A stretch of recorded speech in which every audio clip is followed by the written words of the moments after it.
Marianne Williamson, based on her polling, belongs on the debate stage also. I don't think she is running the campaign that I think needs to be run, which we could get into. But let's start with RFK. Besides the vaccine stuff, which I'll get to, because to me, that's the deal breaker. Besides the vaccine stuff, I think a lot of people are kind of jumping on to RFK just because maybe the vaccine stuff, maybe they look at, oh, he's been good on the environment, which he has been good on the environment for sure. I'll give him that. But it's ironic to me because these are the same people. A lot of these people, I will never vote for another Democrat again. If you even entertain voting for a Democrat, you're a sellout. But RFK jumps in to the Democratic primary. We love RFK. You gotta love their intellectual consistency, right? And I'm not hating on it. I thought it was stupid in the first place. I voted for Jill Stein in 2016. I voted for Green Party before in other races.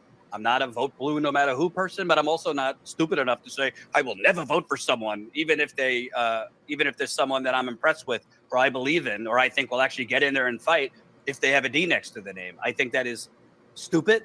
It's pushed by people who know nothing about politics. It's pushed by people that, frankly, get a lot of clicks off of just being absolutists and nihilists, but don't actually have a plan to seize power. So I'm not saying don't entertain RFK because he's running as a Democrat. I just find it ironic that a lot of these Jimmy Dore types who, burn it down, we will never vote for a Democrat. A lot of his followers and a lot of followers of his mini-me channels that like to suck him off to get clicks, they're on the RFK train. So very interesting. But besides the vaccine stuff, RFK is pretty establishment and has a history of being pretty establishment. So it's weird to me that all of a sudden leftists like RFK, who's not just his last name, but is pretty establishment. Welcome to a special edition of RBN Live. I'm one of your hosts. I'm CJ. What's up, Nick? What's poppin', my friends, my family? Welcome to RBN Saturday Live. This is our Rumble launch week, our Rumble launch weekend. We have a fantastic show for you. We have fantastic guests that join us. And one of the reasons why I don't support the strategy of quote unquote infiltrating the Democratic Party and pushing it left is that we factually see ever since that strategy was implemented, the Democratic Party shifting to the right. More Democrats voted to re-implement student loan debt than Republicans did. So how did that strategy go of shifting the Democratic Party left? Now the Democrat is funding ICE and cops more than Donald Trump did. So that strategy you guys had of pushing the Democratic Party to the left is a failure, and I am done with it. But there's much to say that because I want to talk about the student loan debt. Let me just a lot to talk about. Yeah. So go ahead, CJ. No, I was just gonna say before we bring Jimmy in, because I want to ask him about the clip. I just want to make this point. I don't know if the NATO left, Nick, are intentionally going like putting their fingers in their ear when we're telling them what we want to do.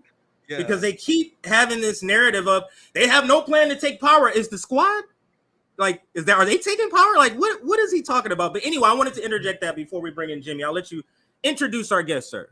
Yeah, we're gonna bring in a great American comedian, also has a powerful YouTube channel, Jimmy Dore Show, and friend of the show, friend of RBN Network. Thank you for joining us and taking time out of your day once again, Jimmy Dore. My pleasure. Thanks for having me.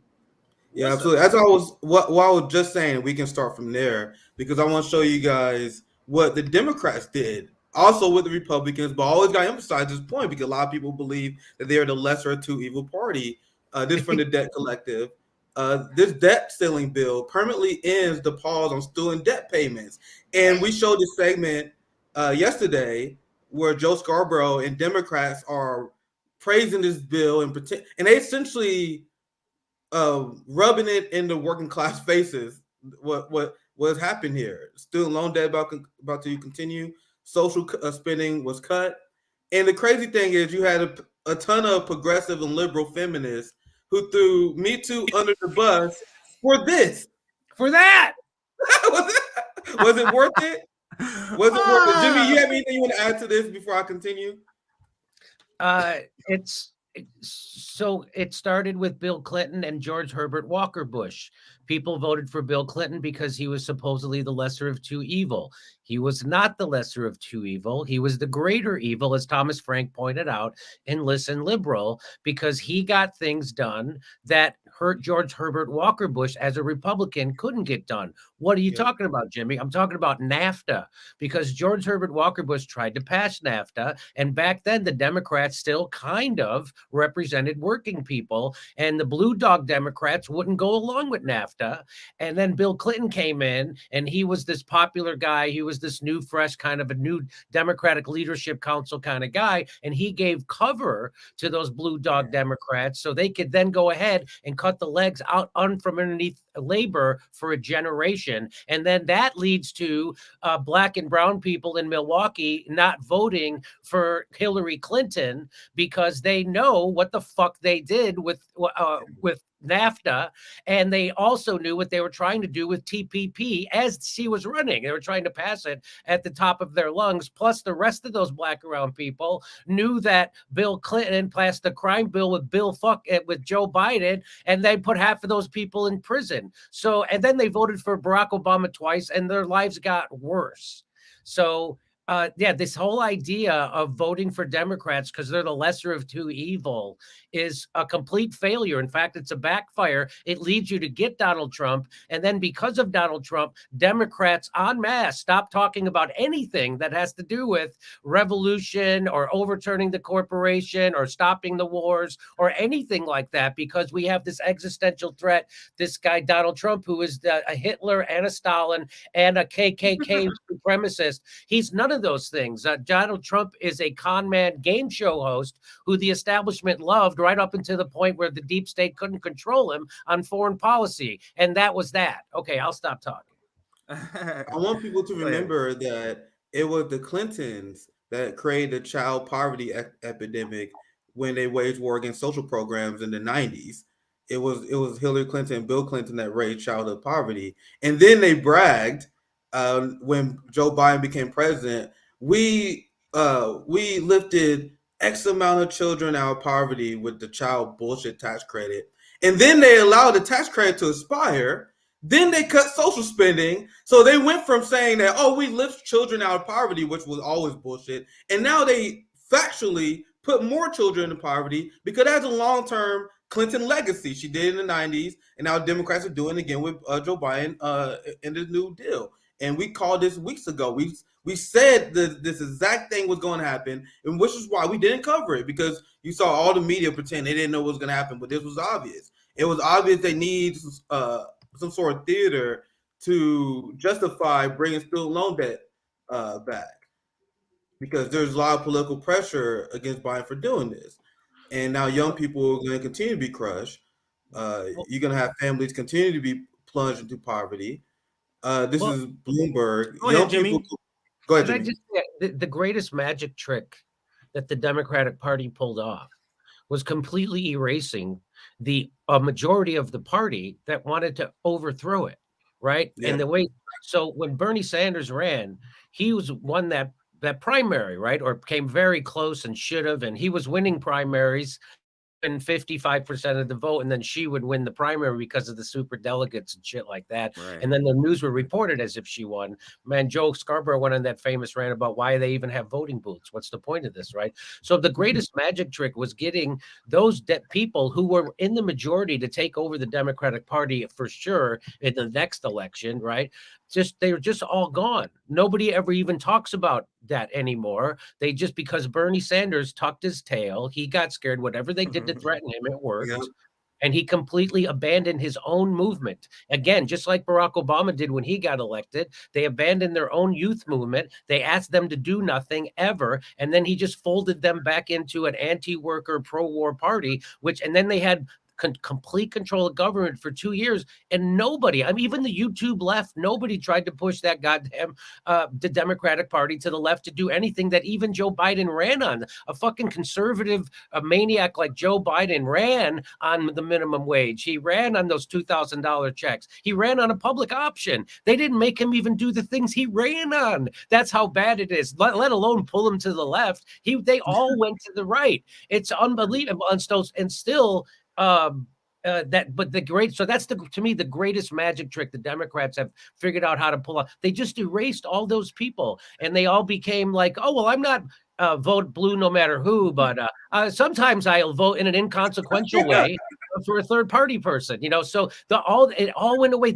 The rage people had for the Democrats and Republicans serving the same donor class, they didn't even get rid of. Bernie didn't even make them get rid of super delegates. He didn't even make them get rid of the donor class. He didn't make them get rid of taking fossil fuel money. They do everything, and so that's why we're left's talking about bathrooms and gender affirming care and fucking drag shows and bullshit like this that only 0.5% of the population even participates in. And so that because they don't want to talk about the economic issues, the whole reason why we're talking about all this other stuff instead. Chomsky taught us that distraction is the best way to undermine democracy. And that's what all this is because the Democrats and the Republicans serve the exact same people. We get even worse policy now with the Democrats. Don't you think there would be a little bit of outrage if it was Donald Trump crushing that railroad union strike? Absolutely. There was zero because Joe Biden was doing it, just like because when Barack Obama kicked 5.1 million people out of their home, families out of their homes, while he made sure the bankers kept their bonuses, there was no outrage because you thought that this guy was on your side because he was black.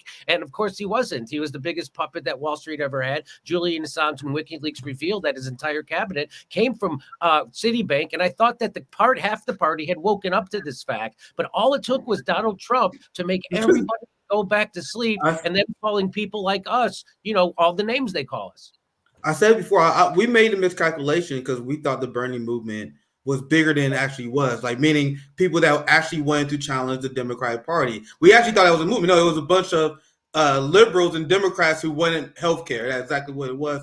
And I was preaching on my channel, there needs to be way more anger at Bernie Sanders. The level of anger that we have for Bernie should be very commonplace. Because imagine if Bernie Sanders or any progressive endorsed Donald Trump. No, what do I mean by that? Joe Biden funds ICE more than Donald Trump. Joe Biden funds Israel more than Donald Trump. Joe Biden took COVID relief fund and gave it to the police. Woe Biden doubled down on everything Trump has done. So imagine the outrage, Jimmy. Imagine if you or anyone endorsed Donald Trump. There would be massive hatred for you. Biden, and there's not hatred for him for that. Right, Jimmy. And it turns out they didn't want it. They didn't even dare try to repeal Donald Trump's tax cuts. They had complete control of government for fucking 2 years. And why didn't they repeal that? I said that's the whole crazy thing. Donald Trump didn't legislate any differently than most other fucking Republicans and other Democrats. The only thing he did is he didn't warmonger as much as other people did. And he was much more curt, crude in his language with shit. Right? Bill Clinton and Hillary Clinton were the ones who started scapegoating Mexican immigrants for our problems. Mm-hmm. You ever see those videos from C-SPAN? It's gross, man. It's shit. He used to say from the fucking White House. Not shit he would say on a camera. Anyway, so so here we are again. And the thing about RFK Jr., for me, is that it's always fun to see somebody actually speak out against what's actually wrong with our country. Right. And he's doing so. He's like 90, he's like 90% better. Like it was like when Tulsi was telling the truth about Syria and people would say, no, she's pro-war because she's for the drone war. I'm like, yeah, but she's the only person who's telling the truth about Syria. And then we work on her to get her away from the drone war. That's the way it's supposed to go. You don't throw the baby out with the bathwater when you have something great that someone who's telling the truth, who's actually in the military, who's actually in Congress, who's actually willing to tell the truth and be called a Russian for doing so, which just revealed the Democratic Party of being as big a hypocrites as Donald Trump could ever be. Remember when they gave him shit about saying shit about the dead Gold Star family? Oh my God, everybody, you guys are saying that worse shit about someone who's currently serving in those bullshit fucking wars. And so that there was all faux outrage. So all their outrage about Donald Trump is all faux outrage.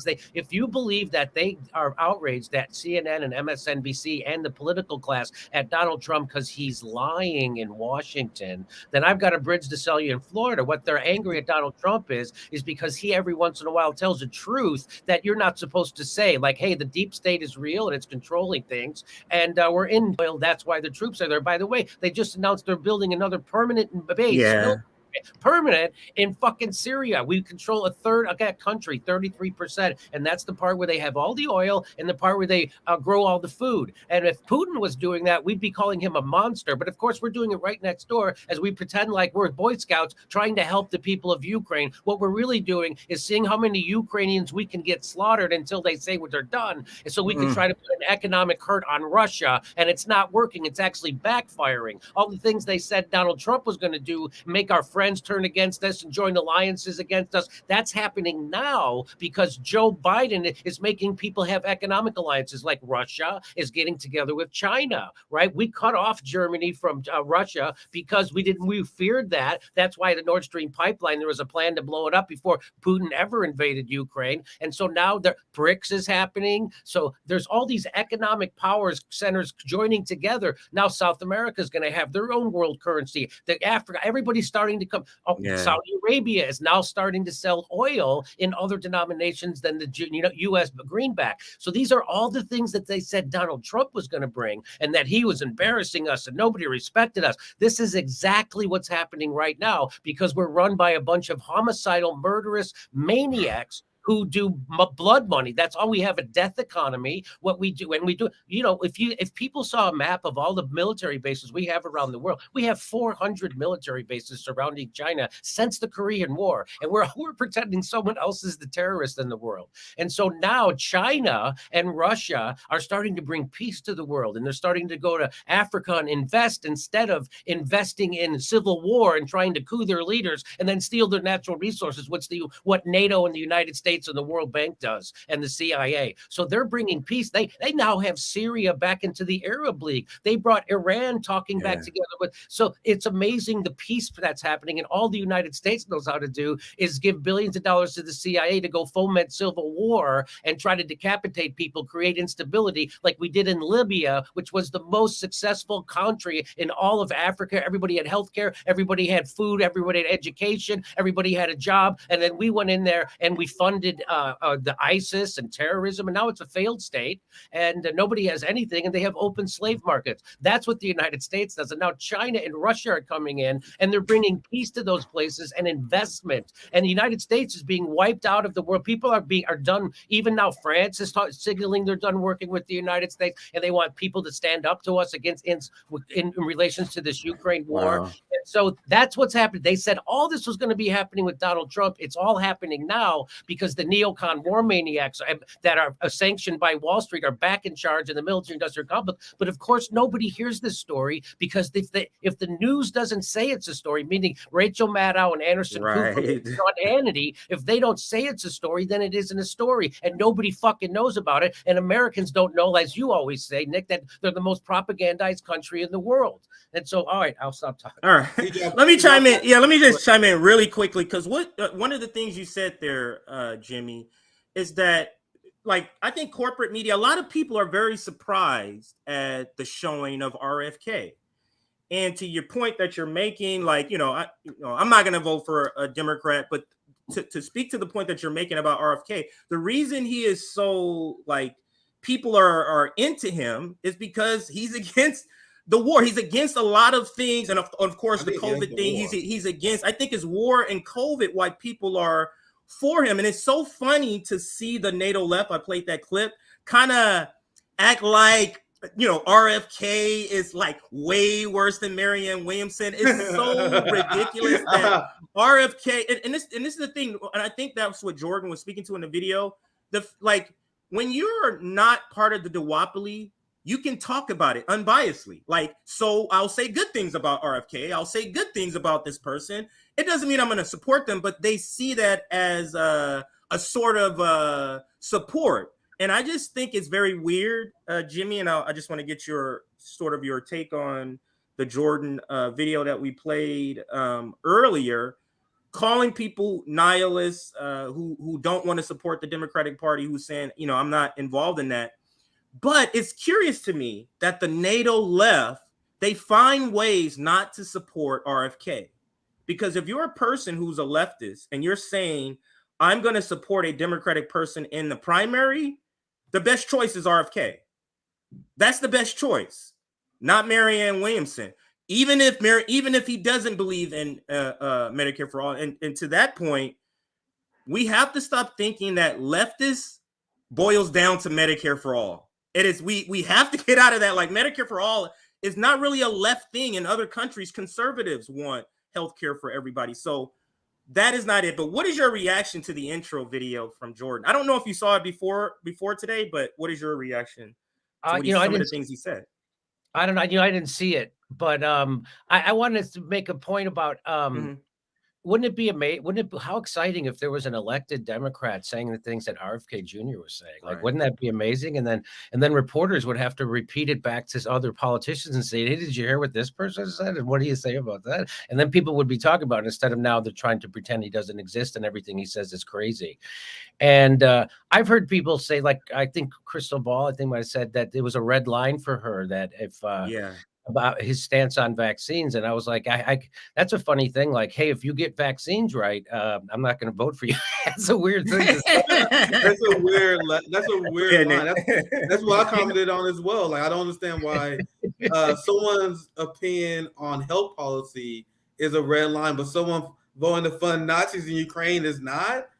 Like, I don't understand the double standards that they have. And this is the same thing I hear all the time, where Jimmy Dore is canceled because it is. RBN's canceled every single day for X reason, but Bernie Sanders going for war, not cancelable. I don't get it. I don't understand. I don't understand your morality.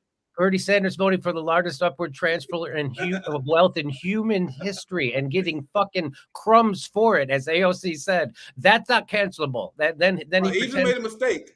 That's an oops, Jimmy. That's an oops. Oops, accidentally funded war.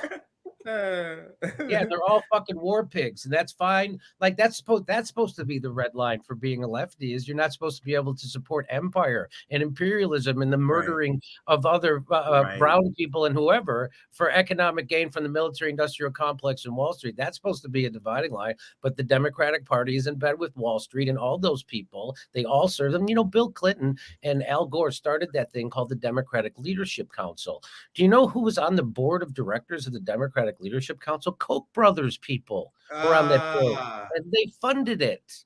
And so that was the whole, and that's why they deregulated Wall Street. They were just about to kill Social Security. They were just about to privatize it. Bill Clinton had a secret deal to privatize Social Security, and what stopped it was the Monica Lewinsky scandal. That stopped everything. So it was Monica Lewinsky's blowjob is what saved Medicare for all, and that's. I saved Social Security, and that's according to Thomas Frank, right? And so, it's been over for a long time, which is why Ralph Nader ran in the first place, and why he was filling stadiums just like Bernie Sanders was. And they had to do every dirty trick in the world to keep him off the ballot, because people were hungry for a third party then. They're hungry for a third party all the time, but people always try to make it look like you're crazy. It's my favorite thing is that they say I'd like to vote for a third party, but they don't have a chance, which is like the same thing as saying, yeah, I'll vote for a third party after everybody else is already voting for a third party. It's like, well, how do you get that going? You have to start somewhere. You have to be that person. Right. And so it's like, I'll vote for a third party, but not until everybody is. Like, well, that doesn't. Not until everyone is. And you want to know what you. Oh, sorry, Jimmy. No, and it's just because of Bernie Sanders completely folded his whole thing. He started to slander peace activists, saying, "Who's paying you?" when he's actually paying them. He's giving a $100 billion gift to the military-industrial complex with no oversight and no complaining from him. He's not out there complaining. He doesn't give a shit. And he didn't give a shit about the lockdowns. He didn't give a shit about mandates. All he does is pretend to care about those vaccines that maybe they're making too much money off it. And he gets to, oh, by the way, he just said he voted against the budget deal. And he says, in good conscience, I couldn't. No, you could. Conscience. You did that because whoever actually runs things for the Democratic Party, those handful of billionaires, donors, they said, hey, Bernie, we got enough votes to pass this. So you go pretend that you're actually a progressive. So you keep funneling that fucking progressive energy back into this establishment party. And that's exactly what that is. It's a psyop. It's bullshit. He's grandstanding like he did when he said when he got unemployment benefits put into the CARES Act. He didn't. That was a fucking lie. And every other goddamn YouTuber repeated that lie for Bernie Sanders. He actually lied because he knew what he did. And so he's lying now. So he's voting against this budget deal because he's allowed to vote against this budget deal. Exactly. He voted for the CARES Act because he wasn't allowed to vote against it. He voted for the Ukraine $100 billion to Nazis in Ukraine for a proxy war against Russia that was provoked by NATO for the last fucking 12 years. He wasn't allowed to vote. So that's who Bernie Sanders is. And he hasn't pulled Joe Biden to the left on fucking anything, including committing fascism by crushing a railroad union strike, which sets the tone for labor in the entire country. And Bernie Sanders supported that shit. So that guy is a weasel, and he doesn't have the courage of a fucking YouTuber. He certainly doesn't have the balls to talk to one who's going to be critical of him. And that guy. So people before me has made this point that it's worse having people like Bernie Sanders and AOC inside the Democratic Party elected because it gives the false hope to people that there's someone inside government fighting for you when there fucking isn't. That's exactly controlled opposition. It's clear to goddamn see. As soon as the Democrats lost control of the House, they try to introduce their Medicare for All bill. Those motherfuckers, they're pissing right in fucking faces, and they take it. The Young Turks take it. MSNBC contract people take it. They all fucking just take it. And of course, Breaking Points takes it. They love that shit. Yeah, you made a great point. There's so many things I want to get back to, but how Bernie kills the anger against the establishment, and I call it the toxic positivity of Bernie Sanders. And that's what it is. Like if you go on YouTube, go on Bernie Sanders' YouTube channel if you ever want to get angry and watch his videos. And it's always, hey, we doing this project, everything's going okay. Yeah, Biden is gonna meet with it this day. We got the Biden Restore Act. It's always toxic positivity bullshit because they don't want people to be angry. They don't want to rile people up. Even when as a student debt crisis is about to loom back over, they're like, oh, it's a shame that we didn't get what we want. I can't in good conscience vote for the bill. Instead, telling people to get in the fucking streets. Like, so your point and the point that others make that is actually more harmful for them to be in the Democratic Party. I had a conversation with Shama where she said the same thing. That's 100% the case. And we advocate for third parties for this reason.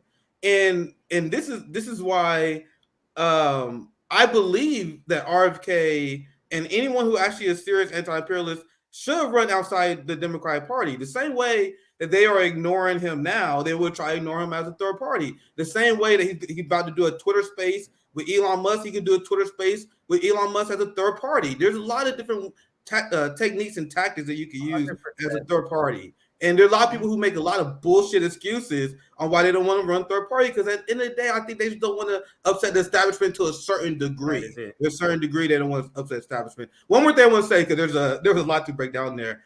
It's funny because you mentioned how people who argue against third parties, they say, well, third parties can't win. And it's like, we like, all you gotta do is support those third parties. But people like people like Crystal Ball, pretty much the same thing. Crystal Ball, they'll tell third party activists to grow up. That's what she said. She said, grow up if you support third parties. I'm gonna do the adult thing. I'm gonna support the candidate that's 2% in the polls that the entire Liberal Party hates while she's primarying a president. Which so is my argument, go ahead. Which is basically just saying I'm going to eventually vote for Joe Biden. Yeah, pretty much. That's an extra step. voting for what it Joe is. Biden with an extra step. And so why would Joe Biden ever have to meet you halfway? Marianne Williamson is never going to ask her followers to hold your vote until Joe Biden meets us halfway on something. It's never going to happen. And so, that was my only real disappointment with Tulsi was that she ended up endorsing the biggest warmonger in the history of my fucking life. And it was really, that hurt, right? But she always said she was going to do it, but I thought she was going to take it to the convention and really stick it to him.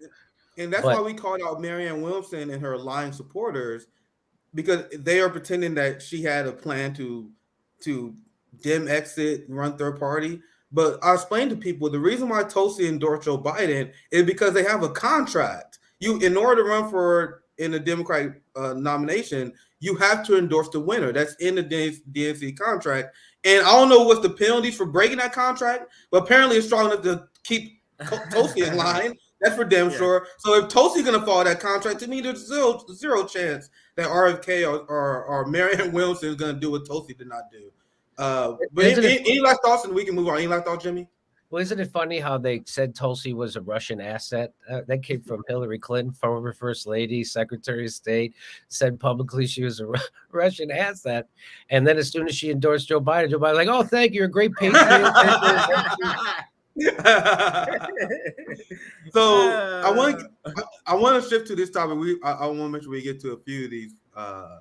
You was breaking down how the Biden administration weakened the United States standing on the global stage to the point where they thought Trump was going to do. And I've been watching this with a giant smile on my face. This has been hilarious to me, people watching RBN, because everything they said Trump would do, all his incompetence of weakening the United States standing on the global stage, how he going to alienate allies. You had the Biden administration, United States, alienating Brazil, by far the largest country in South America. They alienated India as well, who told them to screw off. You had Saudi Arabia, as Jimmy Dore was playing earlier before. And in order to hide the fact that the West is taking this massive L, that the financial war against Russia was a giant miscalculation, that they're losing the war in Ukraine. These things are becoming undeniable. You're starting to see the rise of fascism. This is going to be the theme of this segment, because we're going to cover this internationally and we're going to cover this domestically, because I cover foreign policy, because the fascism we see internationally always comes back home. We've seen that with Cop City. We're going to get to that here very soon. So we're going to see the fascism that they're engaging on an international level, and have been for years. I wonder how many liberals don't understand that Julian Assange is not American. Julian Assange is Australian.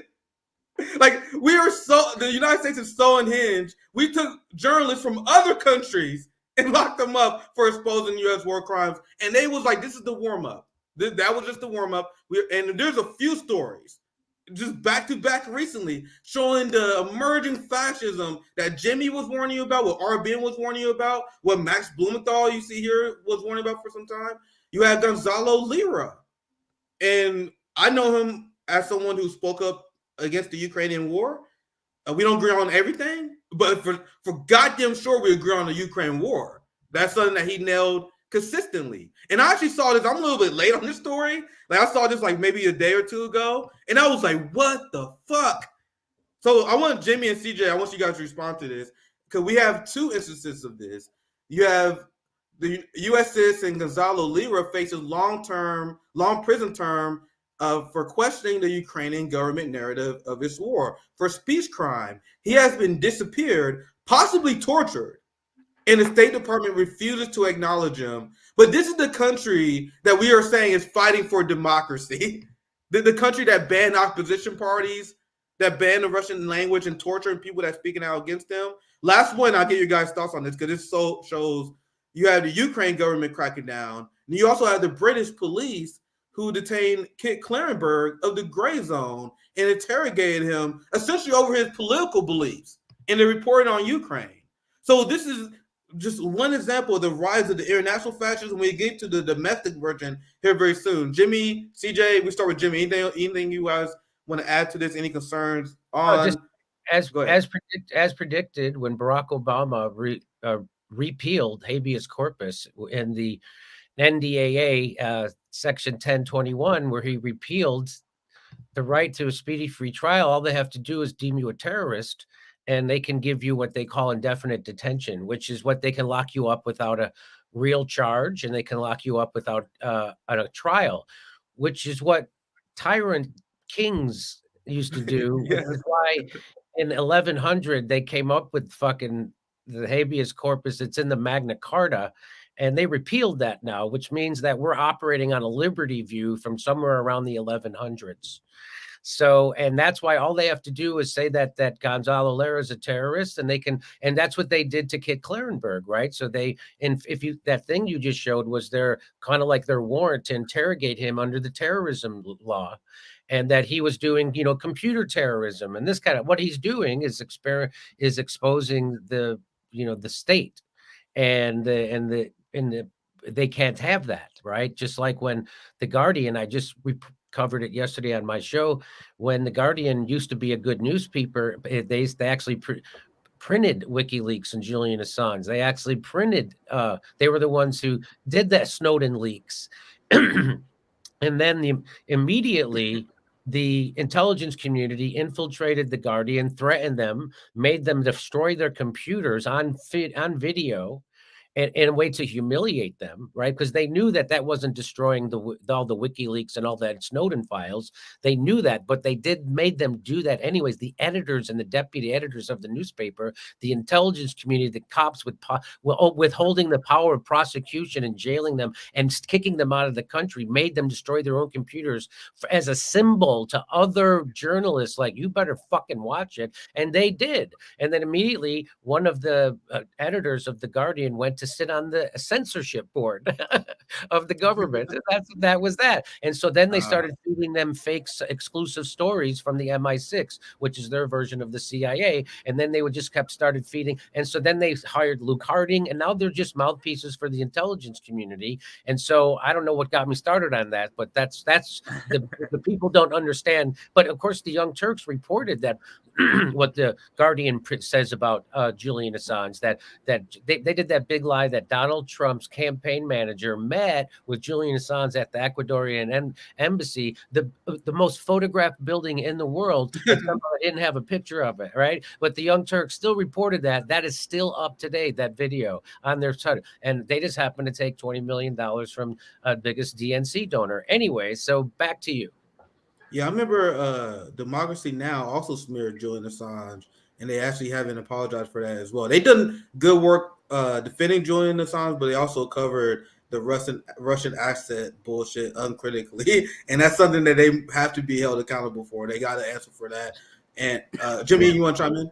Yeah, I want to say, so so you really think Amy Goodman doesn't know what's going on in Ukraine? Yeah. But somehow fucking we do. Somehow pothead jagoff nightclub comedian who somehow I know exactly what's going on, but she's just still not, I don't know what's going on. And she didn't really Russiagate and Crump and all that. And January 6th, she doesn't know the truth about fucking anything, really. What is going on with her? She won't have on Aaron Mate to debunk all the Syria bullshit she puts on her show. She stopped having Glenn Greenwald on to debunk Russiagate and every other fucking stupid thing. Isn't that amazing? And then she'll never get fired, but you know who did get fired? Tucker Carlson. Why? Because he's shitting on immigrants? No, they love it when he shits on immigrants, you fucking dummies. He got fired because he told the truth about Syria. That's why. They love it when he shits on immigrants, because it divides the country and it gets us distracted from the fucking real overtake of our democracy. He got fired because he started to tell the truth about fucking empire and imperialism. And then he brought RFK Jr. on to tell the truth about how Big Pharma corrupts his own news station. And fucking that's why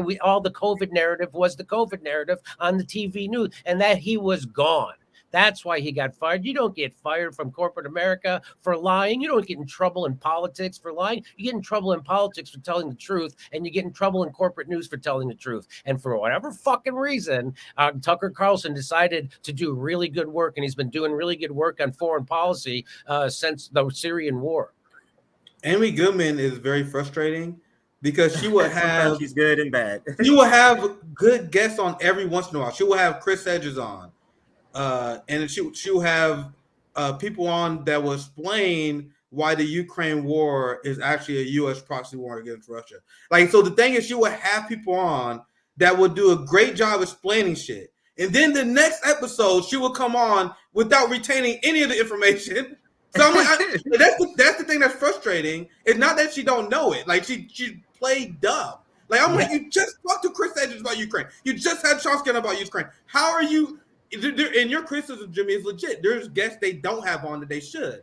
But I'm like, you guys dived into enough topics where you shouldn't be falling for Russiagate and January 6th anymore. But you so go ahead, Jimmy. Yeah, I mean, they wouldn't. Aaron Mate worked for Amy Goodman for 10 years. He was a producer there, so they know who he is, and they know he won an award for his meticulous debunking of that FBI, CIA, Democratic Party psyop called Russiagate. Why didn't they have him on to debunk it? Why they know he's doing award. He won an award for his coverage of the Syrian debunking of that bullshit Syrian gas attack and the OCPW cover up. They know he debunked that. Why didn't she have him on for that? What the fuck? And so it's really suspect. And she's, that's why her show's been around forever. Everybody loves it, but somehow my show gets more views than hers. Isn't that weird? So just for the sake of time, CJ, anything you want to add? I want to move. No. Go ahead for the sake of time. Let's keep going. Yeah. Yeah, I have the Cop City story we're gonna get to. Then I saved the fun story for last, so we're gonna get to Max Blumenthal, calling out Rachel Maddow. But first, I'm gonna quickly cover the fascism going domestically, and this is why I cover foreign policy, which I believe is extremely important, especially be part of disenfranchised community, poor, because we are the victims of empire. What they do overseas is a glorified beta test about what's going to happen domestically. And I had Nkosi Mandela on. I had the Palestinian Community Network on. There have been longstanding tradition of solidarity between African Americans, Afro-Brazilians, South Africans, and Palestinians because the oppression that we face is very similar. In fact, you had NYPD, you had LAPD train with Israeli soldiers, and they exchange tactics all the time. You want to know what tactic that they learned from Israel? Or maybe they learn from each other. It's very hard to pinpoint who started first because it's the question who started Nazism. The Nazis are Americans who genocided the Indians because Nazis learned from Americans who genocided it. So that's the question. But let's keep it simple. Let's say Israel and the United States share these tactics where you're a Palestinian and you are resisting the United States sponsored, UK sponsored, state sponsored genocide and apartheid of people that you had the right to resist, they label those people as terrorists. God forbid you pick up a pebble and throw it. If you do, you're a terrorist, and Israel is allowed to do whatever they want to you. And that was all in the works, and that's what I was talking about when Barack Obama repealed habeas corpus and said they could just all they have to do is say you're a terrorist. So that's why it's Standing Rock. Even Amy Goodman was charged with terrorism just for covering it, right? And stuff like that. So that's the new thing. They just say you're an environmental terrorist, right? And so now those people supporting the truckers in Canada, they're economic terrorists. That's what they're saying about these people in Cop City. And so nobody stood up when they did it to the truckers, and so of course they're doing it here, and they learned it from the Israelis. Absolutely, and that's the connection that we bring. Nkosi Mandela, the grandson of Nelson Mandela, acknowledged the genocide and apartheid as Black Americans are going through in the United States on our show, the same way we acknowledge the Palestinians. It's a similar trend once you follow international news, the Western world order, the violence that they commit. That's why the liberal and social democrat strategy of pacifism, of fighting against fascism, is not going to work. It's not going to work. I'm sorry, because I'm going to show you guys what they engaged on us. There's just one example. I need to speed this up because we got a lot to cover. Atlanta police arrest organizers of bail fund for Cop City protesters. Now, I could make an argument, I'm sure a lawyer can probably do it better than me, that this is a direct violation of the First Amendment. Like, isn't the ability, going by their logic, the ability to raise bail funds is a form of speech? You speaking out against the police and their actions? That's the logic they use to when they say that speech is money is as a person regarding the Supreme Court. Go ahead, Jimmy, if you want to chime in. Well, of course it is, but I remember watching an episode of Boston Legal where William Shatner was talking to James Spader, and he was saying, well, it'll go to the Supreme Court, and the Constitution says this, and And he said, William Shatner said, Constitution says whatever the fuck we want it to say. He goes, what do you mean, man? Yes. He goes, no, it's the Constitution. He goes, no, we give money to the people. They run for the office. They pick the people we want them. They put them on the court, and it says whatever they wanted to fucking say. That's how this works. And it was just such a truth. And so right now, of course, it's the First Amendment, but the Attorney General in Georgia and the governor in Georgia say these people are terrorists, and they're not gonna stop until they get all these people arrested who are raising money and a bail fund. That's what the governor and the Attorney General. So they said they determined that the First Amendment is what they fucking say it is in Georgia. Exactly. Like George Carlin said, you got temporary allowances. Like they got that shit they write down in the books, but they tell you that shit is PR. It's whatever they in the mood to give you. The second the Black Panthers started arming up, Reagan was like, that Second Amendment, fuck that shit. Not with them, right? Go ahead, Jimmy.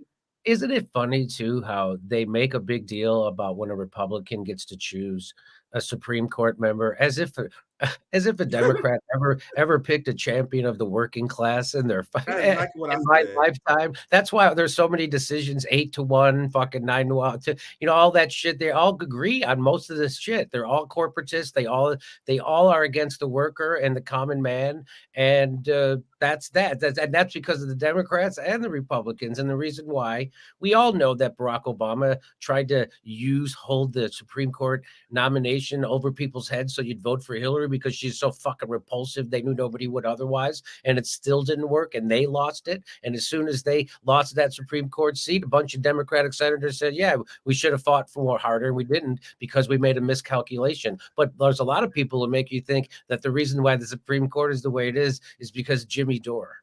That's so ridiculous. And they will be upset with me because my very simple answer to the obvious Democratic strategy of using the Supreme Court to guilt people to voting for these war criminals was I don't trust you with a Supreme Court pick either. So what I mean by that is Joe Biden said he would veto Medicare for all. That's right. If Joe Biden would veto Medicare for all, what makes you think he wouldn't put a judge on there that would label it unconstitutional? Like, these are things that dumb leftists don't think about. Like, you had Ruth Bader Ginsburg, the darling liberal judge who used the doctrine of discovery to rule against Indian gas pipeline protesters. Do you guys want to know the precedent the doctrine of discovery was created under? When Americans were seizing the lands of indigenous people and committing genocide against them, and then the old Americans that were committing genocide against the indigenous people or our nation said that we have the right to do that under the doctrine of discovery. We're discovering new lands, so anyone who occupied that land, we have the right to do whatever we want to them. So Ruth Bader Ginsburg said that corporations under the doctrine of discovery have the right to drill on indigenous lands. That's the liberal judges that you guys want us to vote for. Fuck out of here. And that's what people had woken up to. I thought at least half of the people who voted in the Democratic primary in 2016, I thought they had woken up to this fact. And now it's like they all have fucking amnesia. Nobody remembers anything that happened in 2016 and how the establishment rigged it against us and silenced our voices and kept going doing why would they want. Everybody forgot because Trump. And now they all pretend they're fighting some existential threat instead of a game show host, which is what they're actually fighting. Man, I'm not looking forward to another Trump term, which I think is going to happen. It really dumbed down. It really broke the brains of so many people. I'm not looking forward to it. I'm going to get through the story real quick, and then we get to the Max Blumenthal more fun story. Can I just say, I felt that way too. I thought for the good of the country, I wish Trump would go away so they couldn't use him to distract us from what the mission we were on before as progressives. But now I just saw a clip, and I'm going to cover it on Monday, where MSNBC host is saying DeSantis is way worse than Trump. So they're going to create another monster. And and it's all about white supremacy and all about, it's just the scariest buzzwords they can use. Rachel Maddow just that speech. We're going to talk about it right now, right? Yeah, that'll be our next story. Yeah. That was all about trying to scare people about Nazis in America. Go ahead. Not the Nazis we're funding. Yeah, I'll wrap this story up. Not the ones we're funding. Yeah, go ahead. Yeah. I appreciate your time, Jim. I'll wrap this story real quick. On a few more receipts I'll read just on the Rap Stop Cop City story. this from Defend the Atlanta Forest. The movement to stop Cop City is a popular movement, and the tactics it uses are also popular. When the government attacks us, it relies on more and more general and vague accusations to do so, thus pulling more and more people into a movement. This pattern cannot be stopped. And this also shows the Atlanta police and the fascists that support it are panicking over organized resistance. Look at this audio release. Atlanta Police Department discusses how the latest arrest of the Atlanta, let's see what the official name, the Atlanta Solidarity Fund organizers are part of a deliberate campaign targeting the Stop Cop City movement. So the police are actively going after people who they deem to be a threat against Cop City. This is the kind of stuff that they're doing in this country. This is not, and I repeat, this is not Soviet Russia. This is not the DPRK. This is not China. This is footage of the American police pulling up to organizers, fully armed, like they're going against a school shooter. And the last point I want to make on this story before we move on to the next one, I want you guys to understand why they are doing this and why, no matter how bad it looks, that's why it looks bad, but no matter how bad it looks, they must do this. Because if they lose this fight against the activists fighting against Cop City, can you imagine the trickle effect that will have? It will embolden a national and possibly an international anti-police movement. So they have to squash this shit right now. You can't give any inch to the proletariat. If you want to build Cop City, you build Cop City. If you allow them to stop you, that will create an energy where people are like, oh shit, let's fight against the police some more. Let's fight against fascists some more. That's why they must crack down on this right now. So before we move on, let's get last thoughts and we move on to our last segment. By the way, where is Black Lives Matter? Tell me Black Lives Matter wasn't a fucking half of it wasn't an FBI psyop. I'm glad you brought that up because Ferguson protesters, who was original Black Lives Matter activists, they was killed. Like, and this is widely reported, they was killed, and the real activist was replaced. There was banned, it was shunned by liberal activists who co-opted the movement. Black Agenda Report does a great report over this, where you had the more radical activists, organizers doing the right thing, and then you had liberal Democrats infiltrate the organization, and then they condemned the more radical activists. They used woke language to condemn radical activists, get them out of the movement. Then the Democratic Party took them over. They took millions of dollars of bribes. They got mansions. All of a sudden, they endorsing Jim Crow Joe. The Black Lives Matter organization is trash. I want you guys to understand. I was at the George Floyd protest. The people involved are real. They really want to fight fascism. Right. They're the same people. I know you understand this as well. They're the same people fighting against Cop City. But that movement was hijacked by the Democratic Party, which is why RBN, we say, if you create a movement and it goes through the Democratic Party in any way, your movement will die. So that might be Black Lives Matter. Go ahead, Jimmy. If you she said that. Well, I mean, she said it on my show in 2017 that the road for progressives inside the Democratic Party leads to a graveyard. And that is, how many more times this has to be proven over and over and over again? For fuck's sake, man. I mean, we didn't just go a little bit to the right. We went unbelievably to the right with Joe Biden. Unbelievably. I mean, we can't even get a goddamn minimum wage. If there was a Republican, we've had a better chance of getting that fucking passed on a negotiation than with it. And by the way, it's so funny to see Kevin McCarthy and Joe Biden pretending. It's so funny to see them doing a negotiation. They both work for the exact same motherfuckers. Most motherfuckers know what's going to happen. They know what the parameters of the debate are going to be, and that's that. It's just, geez. And CJ, I'll pass to you for your last thoughts on this subject. But I promise you, I do not use the term fascism lightly. Right. I am not one of those people that do that. But what else do I just use to describe this? What else do you use, Jimmy, to describe this mindset? And it was the last thing I had on this segment. We have fascists.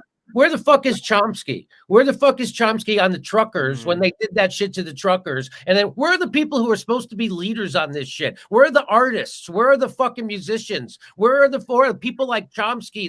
Where the fuck are they? They're nowhere, and it falls on the shoulders of assholes like us to fucking talk about this shit. And then they call it right wingers for doing it. It's fucking crazy. I'm sorry to Absolutely. interrupt you. But, No, you're good. This is and they'll still never no one will ever make Chomsky apologize for calling fucking Medicare for all candy and the people fighting for it in the middle of a fucking pandemic, children. They'll never make him apologize for saying that the unvaccinated who didn't want to fucking go along with a bullshit program that we now know was nothing but a big lie. And saying that they should be quarantined from society. And when asked how they should get food and water, he said that's up to them. That's their problem. He's never come out and fucking said, you know what, I was wrong about that. And guys like Jimmy Dore was right about that. He won't fucking do that because it turns out he has just a little character as the people he's been critiquing his whole life. And as soon as it fucking came time to rely on your values, you rely on your values of bodily autonomy and my body, my choice, and being skeptical of government. And when corporations come together and have fucking medical mandates that don't have anything to do with the Nuremberg Code because it's not informed consent because they lied about. Those are the fuckers that are supposed to have a sense of history and stand up against that shit. And they fucking did it. So they're just as bad as anybody. When the fucking rubber meets the road, Chomsky fucking bent to the Nazis and he fucking went along with them. And he's not fucking trying to make up for it. And nobody's ever going to hold his feet to the fire to do that. Just like no one's going to hold AOC's feet to the fire or Bernie Sanders to the feet to the fire. And they'll never come on fucking media like this because they're all cowards who serve the fucking machine. Every 4 years, Chomsky shits his pants and tells you got to vote Democrat. That fucking guy is useless now. The professional managerial class never faced consequences for their horrific political opinions. You can be a member of the professional managerial class and advocate literal fascism like Chomsky and many of the NATO left did, and they were still treated with dignity and respect among the PMC class. But God forbid us ordinary people have a bad tweet we sent out 3 years ago. You're done. Yep. Different standards, right? So I'm gonna read this last part. I'm gonna show you guys the fascism walking among us. We still have the Max Blumenthal story. That's a fun way to wrap this up. But these are the fascists that walk among us. This is some representative in Georgia. He said today's arrests are about the violence that occurred at the site of the future. That's the Attorney General. That's Attorney General. Georgia. AG. AG, Chris Carr. This is the Attorney General, guys. What? Not just some average random fucking person. The Attorney General. Thank you, Jimmy. But he said, as we said before, we will not rest until we held accountable every person who has funded, organized, or participated in this violence and intimidation. So they just labeled all protest violence and intimidation, and now they label everybody criminal for it. How that? Once again, Jimmy, I said we don't use I try not to use fascism like just nilly-willy or whatever, right? But what other language can you use to describe this other than fascism? The forcible oppression of your opposition. That's exactly what this is. Literally cracking down on dissent and protest. These are literally fascist sentiments, right? But I'll wrap this segment up.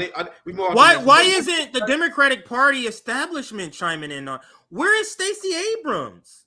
Like, remember, this is Georgia. Where is Hakeem Jeffries? Where is the Black Congressional Caucus? Go ahead, Jimmy.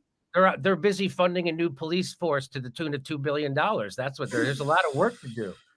Yeah, and I just don't understand these people. They claim to, and it was so disgusting about this. One of the most disgusting things I heard about Cop City is when they were trying to say this is to help the Black community. This is in honor of Martin Luther King or somebody like. It's like you have the audacity, and I don't know how else, because this encapsulates how much we're not a democracy. The people down there do not want this. Yeah, but they're saying you're gonna take this and you're gonna like it. They don't want this, and they're just proceeding along, just like with the debt ceiling and the whole PR firm, PR arm of the Democratic Party is selling this debt ceiling. It's just, up is down, black is white. Everything is so haywire, and the NATO left is not helping. I'll let you. That's a good segue to the next story. The NATO left, and that's what I consider Rachel Maddow. Go ahead, Jimmy. That video you showed of those cops dressed up in full military gear, that it looks exactly like what Mike Preisner said he used to do in Iraq, right? Remember, he used to say he used to go in there, drag people out of their houses and smash people's heads against the wall and make them bleed and fucking torture. That's what he was doing, right? And that's what they're doing that looked like a scene from Iraq. That didn't look like a scene from America. Those aren't cops. Cops are supposed to show up, right? Which are supposed to be civil servants. These guys look like they look like soldiers. So cops, the problem is they see the citizen as like an enemy that's supposed to be there. So they're supposed to police instead of a citizenry they're supposed to serve. And that's what soldiers are taught. Soldiers are occupying forces. Well, that's what cops are now, because none of the cops live in the goddamn neighborhoods that they police in the first fucking place, especially here in Los Angeles where I live. All the cops live out in, in the mountains, no, literally, and then like they far away. and then they drive into the inner city and police them like they're fucking enemies instead of citizens that they're there to serve. And that's exactly what this is. And so exactly what Tulsi was the one who was actually saying that, what we do, our foreign policy is going to become our domestic policy. And then, of course, AOC said that at a Bernie's rally, and people pretended that it was her line. And so anyway, but this is living proof. It's exactly, and we're like the frog in the pot, and it's boiling, and no one's fucking noticing what's happening. And the only guy who's saying anything about it certainly isn't Bernie fucking Sanders. The only guy who's saying anything about it is RFK Jr., right? So I don't know if he's spoken out about stuff like this before, but he's certainly talking about how the corporation is crushing. First of all, how the controls our government, right? He's the only one talking about that anymore. Bernie Sanders used to at least a little bit talk about how the banks are controlled. So at least RFK Jr. is doing that. I would like to see what his opinion is on shit like this and how he reforms policing in America, because the militarized police like this is not policing. This is exactly what you said. And I don't use that term. Everybody wants to call anything they don't like fascism and grifting. It's just because they don't like it. But this is what, so when it actually happens, people don't notice it. They don't recognize it. Actual fascism, when Joe Biden and the Democrats crushed the railroad union strike. That's actual fascism. That's the government being controlled by tycoons and corporations to crush the workers, right? And so that's what fascism is. The government's supposed to be the buffer. They're supposed to be there to stand up for the workers and have, but so that's exactly what this is too. This isn't serving the public. This is controlling the public with a militarized police force. And that's exactly what fascism is. And so, yeah, we're living in it, and people embrace it. And they get people to think that more, because that's why they hype the crime in Chicago. Now, I don't know about you if you've ever been to Chicago, but it's 10 times cleaner than fucking New York City. And it's like walking around a mall, most of it, right? So just like there's poor neighborhoods where the crime is concentrated, just like everywhere now. And of course, they flood all the fucking cities with guns, and they take away all the fucking jobs, and they close the schools, which is what Rahm Emanuel did. What the fuck you think is going to happen in those neighborhoods, you asshole? But most of the cities, they have to make people think that it's scarier than it is so they can keep funding more fucking police. And now we have that new mayor in Chicago, and that guy's not going to do a goddamn he's a joke. He has no plan. He has no vision. He's not going to use any of his political capital to try to actually do something big that helps people. He's going to try and be a fucking middle manager, micromanaging problems and trying to please everybody. He has no vision. He has no idea. And so there won't be anything happening. There won't be any ideas on how to fix anything coming out of the fucking Democratic Party. Yeah, and we must say this part about Chicago too. Chicago, it has the highest funding, the second highest funding per capita for police. Yet their crime rate is this high. I just did a segment on this a couple of weeks ago. They are the second behind New York, spends the most per capita on police. Chicago's second. So this is not a funding issue. And it's funny because TYT covered it too when they interviewed the mayor that you're talking about, Jimmy. They interviewed him and they was asking him about crime. And Anna was like, hey, I don't know what's going on. We're funding over here, but crime rate is still up. And then no funding, she was trying to make the point. And she was making the point of defund the police without even knowing it in that segment. And I'll pass it back to you, Nick. Yeah, Jimmy, last thoughts. We can move on to our last fun story just for a second time. But Jimmy, last thoughts. Just to wrap it up is that, people don't realize that what the driver of crime is, and that more cops don't mean less crime, and cops don't stop. I called the cops. I had when I lived in Pasadena, I had a crazy guy with a gun sitting in front of my house, and I called the cops. They didn't come for fucking 55 minutes, man. I mean, so now you know why people own guns, right? So because the cops don't come. And I'm anti-gun, but I can't wag my finger at somebody who feels threatened. So anyway, I forget how I was wrapping it up, but that's it. It's wrapped up. And we spent an hour having fun, spitting, exposing fascism internationally and domestically. Now we can have a more fun segment to wrap this up, because Max Blumenthal has been very impressive recently, been exposing these woke imperialists. There's no other way to say it. There's this video from Rachel Maddow. I want to get right into it. And I don't know how these elites sleep at night, knowing that they can't justify their basic positions. And this is Max. I don't know how they allowed him to get this close. I literally had no idea how they allowed this to happen, but he did. It did happen, and it's absolutely glorious. I don't want to spoil it anymore. I'll play the video, and I want to get Jimmy's and CJ's response. Bent on overthrowing the U.S. government. And members of Congress who were sympathetic. Rachel, this speech is boring and paranoid. Can you explain why you promoted why did you promote the Steele dossier, which has been proven to be a lie? Why did you promote the lie of Russian bounties? Can you ever be held accountable for the lies you told Americans for years and years and years? You lied to Americans for years. Let's go. Silence is violence, Rachel. Out. There you go. You want my badge? Thank you. So that's the call out point. Can you explain why you promoted the Steele? Why did you? This everything.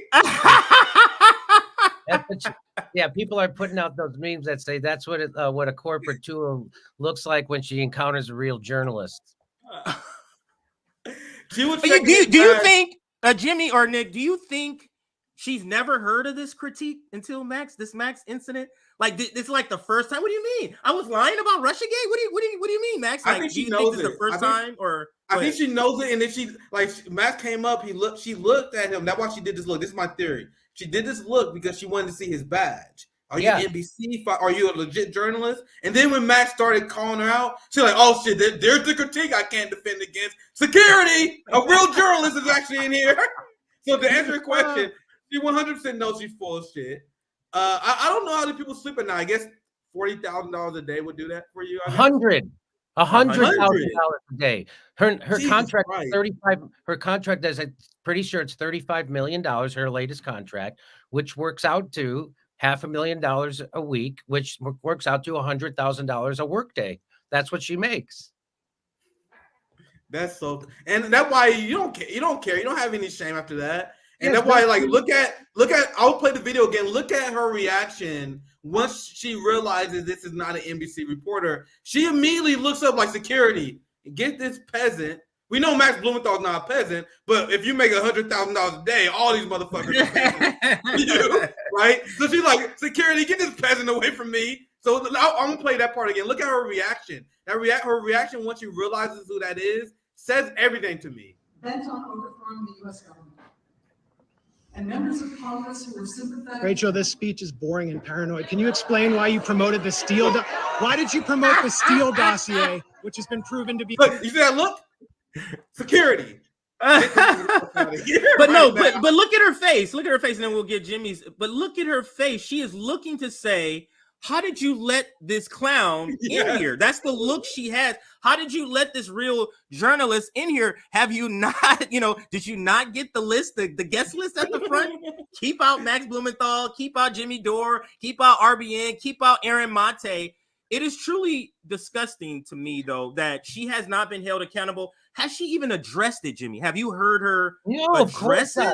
No one's going to make any of those people address that Russiagate was complete bullshit. No one's going to, even though the majority of Americans now understand that it was complete bullshit, and they're not even surprised that it was made up by the Hillary Clinton campaign and FBI. No one's going to hold her accountable for pushing that Steele dossier or the Clinton campaign for lying about funding it for a fucking year, which is what they did. And then they lied. That nobody's going to hold the FBI accountable for lying 17 times to the FISA court to get fucking warrants to tap the phone of the Trump campaign. I mean, again, I'm no fan of the goddamn Trump campaign or Donald Trump, but people don't realize is that no matter if an outsider ever managed, if Bernie Sanders had the stones to grab power, everything that they did to Trump, they would be doing to Bernie Sanders. That's exactly what would be happening. And people don't realize that they already started Russiagating Bernie Sanders when he was running. They said Russia was on his side, and Bernie Sanders is such a cuck and such. It's not hyperbole that guy is the fucking a lapdog to power and is afraid of his own shadow, that he went along with it instead of debunking it and all that. He went along with it and said Putin should stop interfering in her like a fucking moron.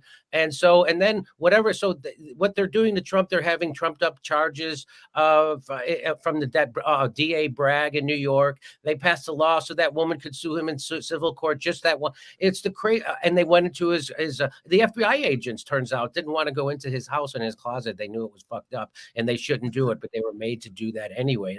That came from the top. That came from fucking Biden's Justice Department. So this all what they're doing to Trump is what, and Trump is again, and it's just because he wouldn't go along with their foreign policy and he would tell the truth about it when he would. That they can't fucking have that because Trump thought that made him seem tough to admit that we're taking their fucking oil, man, fucking taking these Arabs' oil. That's what he thought he was saying to his people. And what he was actually saying was the truth, and that you can't do that. So I'm sorry, I get sidetracked, but that's what no worries. I appreciate you staying a little on that show. We almost done with this segment here. This is Rachel Maddow. I want to show you guys her response after that.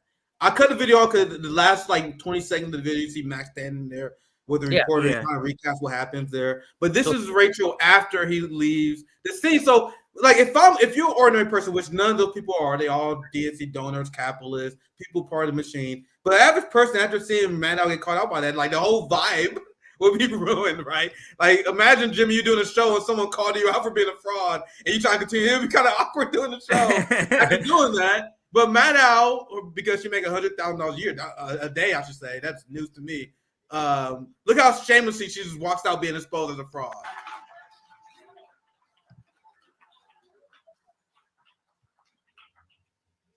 Coming to a Substack newsletter near you. Can you pause it? Can you pause it? Yeah. That is such a classist point that she's trying to make here.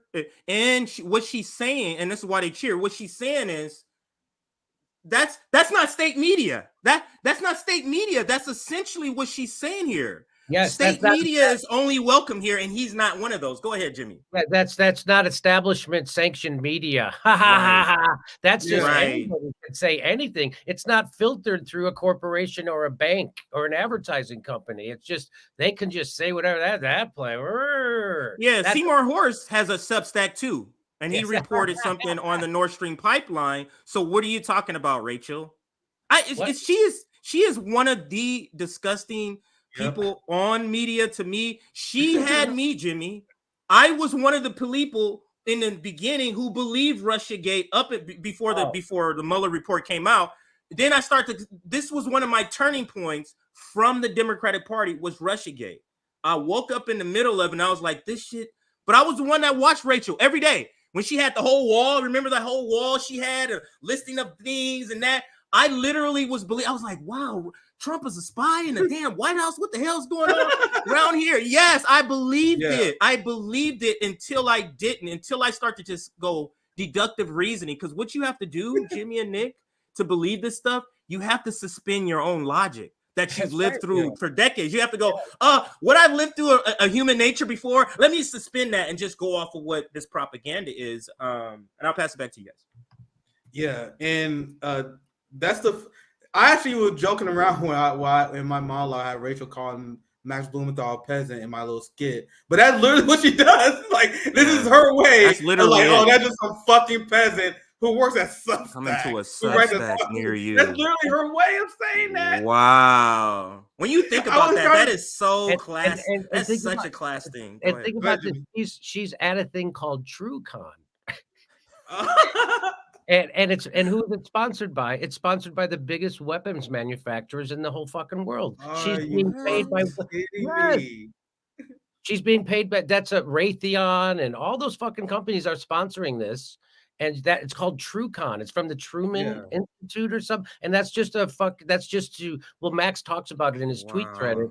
That's just there to take progressive politicians and progressives and turn them into pro-war maniacs. And there's no bigger pro-war maniac. I mean, there's no more disgusting person. I mean, concluding fucking Sean Hannity, whoever you want to put up there. There's no more disgusting person than Rachel Maddow. There's nobody who encourages bloodthirstiness and warmongering with a smile because you never think a homosexual. I mean, she likes, she likes having sex with other women. Those people are supposed to be holy and godlike, right? And turns out they can be just as disgusting as fucking anybody. Anybody they call a white supremacist. What do you think you're doing by supporting imperialism? What do you think that is? If that isn't defined as white supremacy, I don't know what the fuck you define it as. But then she's a glad cheerleader of it, and they distract you. They want to distract you with the bullshit that actually doesn't threaten power. While, by the way, Joe Biden is finishing Trump's wall in Arizona. So here we go. To that point, Jimmy, and this is why RBN, this is why we take it upon ourselves to call the Democrat Party out so much. We have JB, who is a member of the LGBTQ community as well, who calls out people like Maxwell Frost and these people who claim to represent him as frauds. The same way that we should call out these black leaders. They have the new strategy. We're gonna put gay people like Rachel Maddow in front. We're gonna put Crane Jean Pierre, who she's like a queer, black queer. You put her out there. Go ahead. She's a woman. She's black. She's an immigrant, and she's lesbian. She's how many fucking boxes can you check it? And she's horrible at her job. And apparently, and correct me if I'm wrong, I'm pretty sure she's Haitian as well. And she had a press conference where she was justifying the United States plan to invade Haiti. You had this person, Haiti, immigrant, queer, black person, that is justifying U.S. invading her home country. That is liberalism in a nutshell, and why I hate it to my core. Now we were talking about Cop City earlier, and we talking about police fascism. You want to know who enabling fascism? That's right. And not Republicans. Well, they are, but they're not leading it. Look, I'm shifting in here just quickly. Black mayors are leading the nation's biggest cities for the first time. So black mayors are leading the biggest cities for the first time, and we got a homeless epidemic. We got cop cities being built. Black income inequality is worse than ever. You guys see this is the consequences of liberal identity politics, which we call out as bullshit. Well, this is exactly what Fred Hampton warned against. He said we have to educate our black leaders because we don't want them just to become the same oppressors. We don't want our black oppressors, black people like the white people. We don't want them to replace the oppressors with black oppressors, and that's exactly what has happened. Barack Obama was the biggest oppressor of black people fucking in my lifetime. I agree. Once again, I'm a young black man. I 100% agree. I told my kin that. My kin acknowledged that now. It was easy for me because my kin apolitical. I feel bad for some other friends who have boomer black parents who still can't get over Obama. That guy, I still have Barack Obama derangement syndrome. I probably won't. What he did to our community, what he did to our generation, I could write a book on. I did write a Substack. My first Substack I wrote about Obama, and I could include so much. I cut so much in that first article. I cut myself out here. Anyway, this is the last one. This is from a few days ago, but for the sake of the segment, I play this because this is, as you explained, Jimmy. This is a neocon arms dealer event, and they will also pretend to be. They are woke imperialists. So I'll play the video just for a second time to play. I think it speaks for itself. Max Blumenthal exposed to woke imperialists. Hello, Max Blumenthal, Gray Zone. My pronouns are Trump Russia. Lockheed Martin is one of the most diverse employers in the country, and I was wondering if you knew by any chance how many products or weapons produced by Lockheed Martin, diversity and equity and inclusion bombs have been dropped on the children of Palestine, Yemen, or Syria. And also, do you happen to know off the top? Bro, that silence says everything. I'll let it continue. That silence says if any non-binary U.S. Navy divers were used in blowing up the Nord Stream pipelines. What do you even say to that? What do you even say to that? What do you even say being exposed that badly? To me, the silence there is the loudest laugh track you can possibly have. Yeah, because if somebody comes in the room, if he came out and said, blah, blah, blah, the sky is yellow, everybody be like, what? You crazy. They will have a response. The fact that you are looking so blank is telling us what he's saying. It's true. What he's saying has hit a spot for you to be this quiet. And it's the silence says so much. Back to you. Absolutely. Last few seconds here. I'll play the last 15 seconds again, then we wrap up. Best Navy divers were used in blowing up the Nord Stream pipelines. How many? He asked how many non-binary Navy divers. Can you rewind it just by 15 seconds, Nick? I want to see that again. Let's watch. I watch the full. Let's watch it in full. Okay, one I time. gotta see that again. I gotta. In less than a minute. In less than a minute. So let's watch it in full one last time. This is glorious. Great stuff by Max. Hello. Max Blumenthal, the Gray Zone. My pronouns are Trump Russia. Lockheed Martin has been identified as one of the most diverse employers in the country. And I was wondering if you knew by any chance how many products or weapons produced by Lockheed Martin, diversity and equity and inclusion bombs have been dropped on the children of Palestine, Yemen, or Syria. And also, do you happen to know off the top if any non-binary U.S. Navy divers were used in blowing up the Nord Stream pipelines?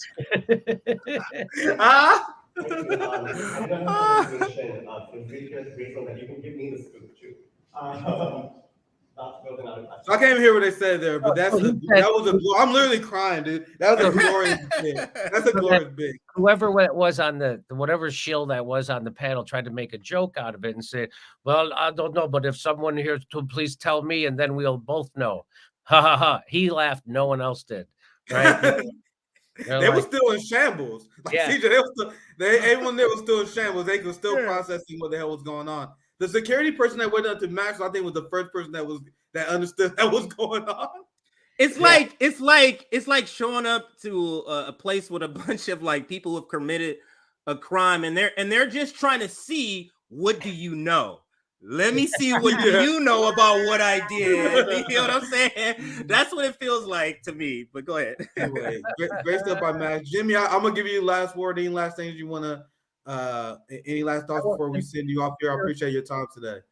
The reason why he was able to, those people were at least taking questions, right? That's why he was allowed. Isn't that funny? So this diversity, equity, and inclusion, right? And so that's how you can be a bomb maker and somehow be seen as a Boy Scout virtue person who loves people and kids. And so, I think we need to call that out because that's being used as a bullshit way. And of course, corporations don't give a fuck about gay people or lesbians or black people or brown people. You know, just like Nike, they don't give a fuck. They want you to buy the shit that Colin Kaepernick's wearing that's being made by fucking prisoners. They don't give a shit about black people. I'll tell you that. But anyway, so it's great to see Max doing that. Fantastic at the Gray Zone. And Max will be actually doing, he does stand-up comedy. And if you've ever seen it, it's fun. It's really hardcore. I got to see it one day. If it's anything like that, I can tell in that video. You can tell the setup of the joke is pretty good. It is fucking hardcore, and he knows how to deliver. So he'll be opening for me in July 14th and 15th in Baltimore at Magoo's Comedy Club. So it's my favorite comedy clubs, and we'll be there for 3 shows, July 14th and 15th in Baltimore. Go to jimmydore.com for a link for those tickets. Thanks for letting me give me a little promo. Yeah, Jimmy, when is your next show out here in the West so I can come down, bring my wife and come down and see? I mean, in Los Angeles? I'm in LA. Los Angeles. So okay. When the next time you're gonna be out here doing something? I'm sure. I think in June we always do these shows at the 60-seat theater right down the street from my house. It's called the Two Roads Theater, and we just do stand-up shows. But we're going to start, hopefully, I'm in talks to start doing shows at the Improv over there. I want to start doing my live video show again. So I'll keep you abreast. Yeah, I'll let you know. I'll let you know my next live show here for sure, and I'll put you on my guest list. Yeah, I'll bring the wife. She loves watching you. She's a big person against COVID. She's against she's like a great reset person. A little bit. So she's been telling me I gotta come see Jimmy. You have my new special is called COVID Lies Are Funny. Oh, she will love it. So there's a couple of clips up on it. There's a teaser clips up on my website. I mean on YouTube. But it's an hour special, and you could get it at jimmydore.com. It's only $10, and you get to actually go watch all my specials. So there's 3 specials for $10. That's pretty good. That's pretty good. Thanks. Jimmy. Yeah, always fun to have you on, Jimmy, and appreciate you hanging in there with us and appearing during our Rumble launch week. I think it's been. Oh, I love Rumble. Thank God for Rumble. Yeah, I don't know if you know what's happened, but we was banned on YouTube for a week because CJ played a clip from the COVID International Summit where the doctor, Dr. David Martin, that what he says, we can't really. I don't want to say because we're on YouTube, but it's the COVID Summit Part 3 with David Martin, and he talks about when the first patent of some of these things that Pfizer got in the 1990s, and he was like, "This is not warp speed. It's like this is from the 1990s. They've been planning it." So, and we got a strike literally for that. Like, I didn't say anything. I just played it. A government entity is having this organization, and we got a strike. Just crazy. Yeah, that's why we all rumble now. Go ahead, Jimmy. Yeah, everybody, they're still coming at it. They gave Dr. John Campbell a strike for telling the truth about. He had on a member of Parliament from the UK who had something to say about the facts, and that's it. They took him down, and even him, I'm like, holy shit, they don't give a fuck. They don't give a fuck. Isn't it funny? Everything Joe Rogan said turned out to be true. Isn't that funny? I learned just recently they took AMLO's YouTube page down. No, I learned that I heard that AMLO had a big YouTube account apparently in Mexico. You know what he did? He nationalized lithium. The lithium, he nationalized lithium. You can't. That's what we. As soon as you do shit like that, that's what we did to Iran in 1953 when Mossadegh nationalized oil. Like, you can't. That's not your oil, asshole. Fucking through them. The same thing with why we overthrew Venezuela a couple times in the last decade is because when I found out that Venezuela had more oil than Saudi Arabia, I knew we had to bring democracy to their people. So AMLO actually predicted this because AMLO called out the Democrats kicking off Trump from Twitter. Just like Lula called it out, AMLO called it out. AMLO called that out. He said, you cannot have the power to remove the head of states from spreading their information. Now, AMLO removed from YouTube. So he called it. He was trying to stop it from happening. But this is the land that the Bernie Sanders and the liberals want. But anyway, Jimmy, last thoughts. I appreciate you hanging in there with the last thoughts. Yeah, I never thought where I would see the day where being anti-war, anti-censorship, and pro-free speech would be considered right-wing, but here we are, right? So we're at. So, or even being anti-big pharma would be considered right-wing. There's people dropping their. Everyone knows big pharma are just murderous, maniac, fucking criminals, and then they've totally bought the government. But somehow, when those two come together, they make beautiful babies. I don't understand. And you're not allowed to be skeptical of them. Well, it turns out we were all right, but still, the people like me who were right. You know, the only thing I did at my channel, I apologize for going on long, but the only thing I did at my channel, which got me labeled as anti-vax, was I figured out early on, because I had Dr. Robert Malone on my show, and he explained it to me that no matter how many people get vaccinated, it's never going to stop the coronavirus, and that everybody's going to get the virus anyway, no matter if you're vaccinated or not, and you can spread it if you're vaccinated or not. And then they found out that they didn't. So that was all I was trying to say, was that you can't mandate this because people thought if everybody got vaccinated, it would stop the pandemic. That was never true. We now know it's not true because everybody got fucking vaccinated and then everybody got COVID. And so I knew that ahead of time because of Dr. Robert Malone. And then I was trying to point out by the countries that had the greatest uptake of the vax sometimes had the greatest outbreaks. They were having the greatest outbreaks. And so I was trying to show people, but they didn't want to hear it. You were like a bad person. It was like a cult. That's how cults act. It's like you're not supposed to throw your brother off the track because if you tell the truth about this, then he's not going to get the vax. Even though it didn't matter, it's not going to stop the thing. They were so brainwashed. It's like that mass psychosis formation. I had that guy from Belgium on my show explain it to people, to my audience, about how this happened. People who are usually skeptical and cynics, but it's only like people like us who stayed skeptical. At first, I wasn't. Don't get me wrong. The first year, until I got vaccine injured, I went along with everything. And then as soon as I looked into it, I was like, they're lying about everything. They're lying about early treatments. They're lying about the efficacy. They're lying about, they wanted to hide the data for 75 years. Just like with Russiagate, they wanted to hide Seth Rich's computer for 65 years. So it's the same. So it was the same. And it's just weird. It's like, okay, well, can't you still be pro-mandate? Like my other friends on YouTube and stuff like that. Like, can't you be pro-mandate and still report the truth about the fucking lies that Fauci's doing? Can't you still report the truth that they got the European Parliament that Pfizer admitted they never even tested to see if it stopped transmission? And they were giving it mandated on the fact that it did stop transmission. Like you can't report that they won't report fucking any of it. Isn't that weird? weird. They still pretend, and you still watch The Hill, and they're still like 8-10 months behind the time on fucking what their understanding of what's happening with they still want to somehow everything Fauci did still was good. It was still okay. Same thing they do on Breaking Points. It was still even though everything they said turned out to be a fucking lie. Turns out it was still good and everybody's okay. And I'm glad it happened. And you're a bad person if you questioned it at the time. Isn't that crazy? Anyway. Like you said, Jimmy, I think a lot of people have no idea how badly and how blatantly we was lied to. The highest. Your mind can't comprehend. I can't even I have a hard time. I'm like, I see your segment. I cannot believe they pulled this shit off, and people go along with it.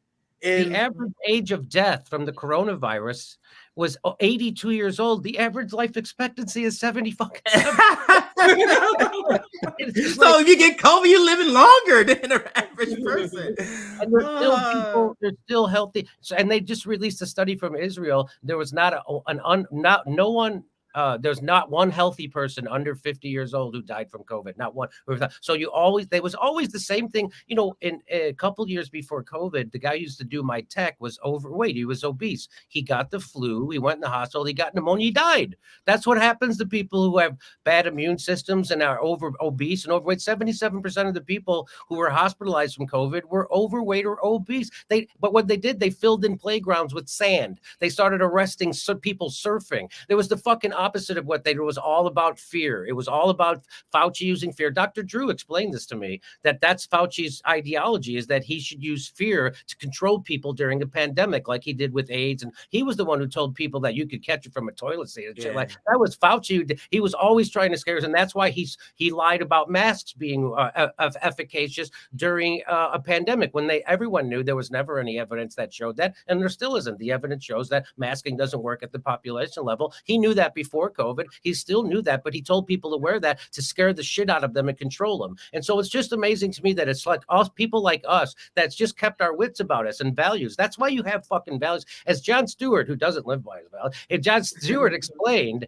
that if you don't go by your values when it's hard and tough to do that, then they aren't values. They're just fucking hobbies. And so when people like Chomsky said that you should be separated from society, and he turned on his own bodily autonomy and got rid of his skepticism of big pharma and government coming together to do evil. And by the way, now we know that all this came from the WHO. So when you're on YouTube, you can't say anything that isn't approved by the WHO. Well, guess who funds the WHO? Who's the biggest donor? They say it's Germany. It's not. It's Bill Gates. Bill Gates.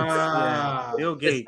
The second biggest funder, they say it's Germany. Then it's Bill and Melinda Gates Foundation. Then it's China, the United States. And then it's something called Gavi. What is Gavi? Gavi's a pro-vaccine organization that was set up and funded by Bill Gates. So if you put those two together, Bill Gates. And then I find a videotape just yesterday of the former head of the WHO saying that their donors, she has to go around and ask everybody for money to fund them. And so then the people who donate, they have all the power and they have to talk, they have to abide by their ideas. She said that. That was the former head of the WHO. So now if you know who's actually funding the WHO, it's Bill fucking Gates. So now unelected people have just done a psyop on us for 2 straight years, got us to lock down, got us to hate our neighbors, got us to take experimental medical treatments without informed consent against the Nuremberg fucking code. They won't get to, and then their billionaire owned media won't report anything of the side effects or anything, or that the fact that they lied about the research, that they covered up the research, that the 2 heads of the vaccine department resigned over the boosters at the FDA. They got that's never reported.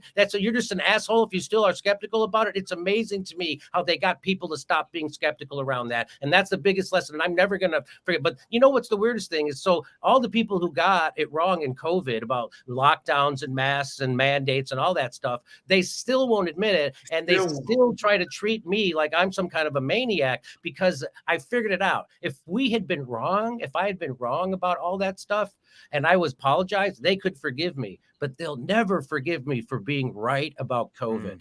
And I'm just going to have to fucking live with it. Just like they'll never forgive me about being right for not voting for Hillary Clinton. They'll never forgive me for being right about fucking Russiagate and debunking that bullshit, or being right about Syria, or being right about Venezuela, or lockdowns or masks, or Tulsi, or fucking Bernie Sanders, or anything else. They'll never forgive you for being right about it. But that's the beauty of YouTube. They can't stop me unless, they really want to. And Jimmy, you're speaking to the point of, if you stand on your principles, even when people are yelling at you, then you're a problem. That's why RBN is a problem, because Right. we're not voting for Marianne. We're not doing that, and we're not supporting it. And the same thing for you. You're standing your ground, not supporting this or that, and that is a target, because your belief is supposed to be like fluid. You're supposed to be able to just some days I'm like this, because that's so used to that's such a thing, that how they operate, the establishment. It's like one day I'm for abortion, one day I'm not. Look at Joe Biden. One day he's for it, one day he's not. So when you Jimmy, when people over here at RBN, we say no, that's the final answer. We're standing on our principle, whether you like us or not. We don't care. We get the incoming fire. We're standing on this principle. That's what they never like. They will never give you the credit, Jimmy, for that, because of that reason. And that's why they got to make Rumble seem like it's some kind of right-wing fucking network, because they're not going to censor us, and they're going to let us tell the truth. And if it grows to become a real competitor, which it looks like it may, that's real bad news for them. That's bad news for the establishment. So tip of the hat to Rumble for isn't it amazing? So who do you think owns Google? The fucking Boy Scouts?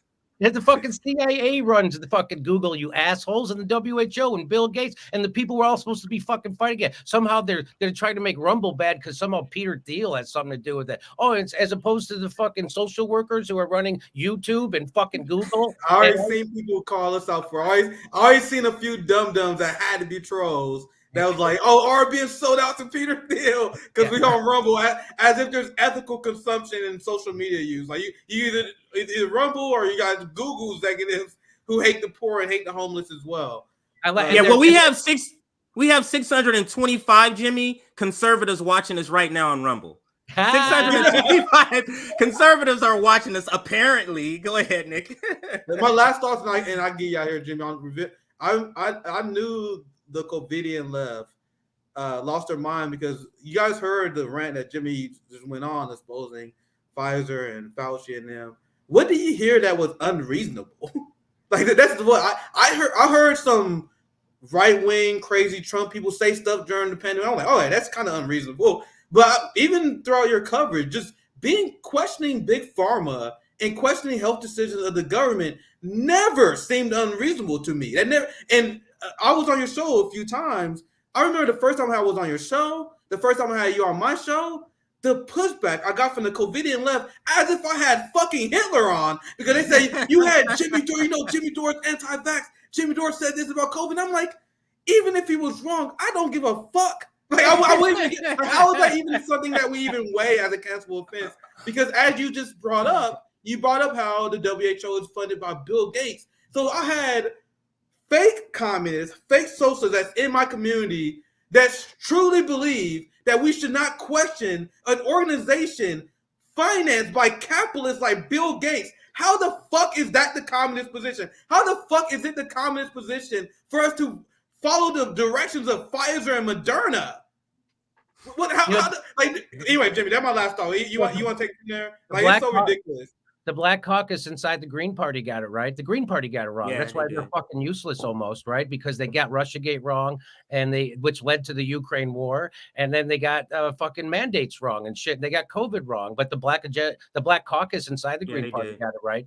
Yeah. So the good news regarding that, RBN, we've been letting the Howie Hawkins wing of the Green Party have it ever since he was on my show. We're going to have the Black Caucus of the Green Party on very soon. There's rumors that Howie Hawkins is considering running again. And if that shit happens, we are going to shut that shit down. So the only good news I have, because the Howie Hawkins set back the Green Party, hurt the Green Party so much. But, Jimmy, there are people in the Green Party, I talked to them, that acknowledge this. And they're going to be able to stop Howie Hawkins' movement, because John Mubraka said on our show that Howie Hawkins shouldn't even be a member of the Green Party. Like there is an active resistance, and I think we had a big part of this as well. We had a lot of people on. We're gonna spread this message, and that's what we're gonna try to do, because that Howie Hawkins wing is unacceptable. We need more of the Joe Stein, John Mubraka wing, which is still based, I believe. Anyway, Jimmy, last thoughts. This was a very fun show. Great Rumble opening weekend. I appreciate you guys tuning in. I wish you all great success. It's great to talk to you guys, and keep hitting it hard and keep telling the truth.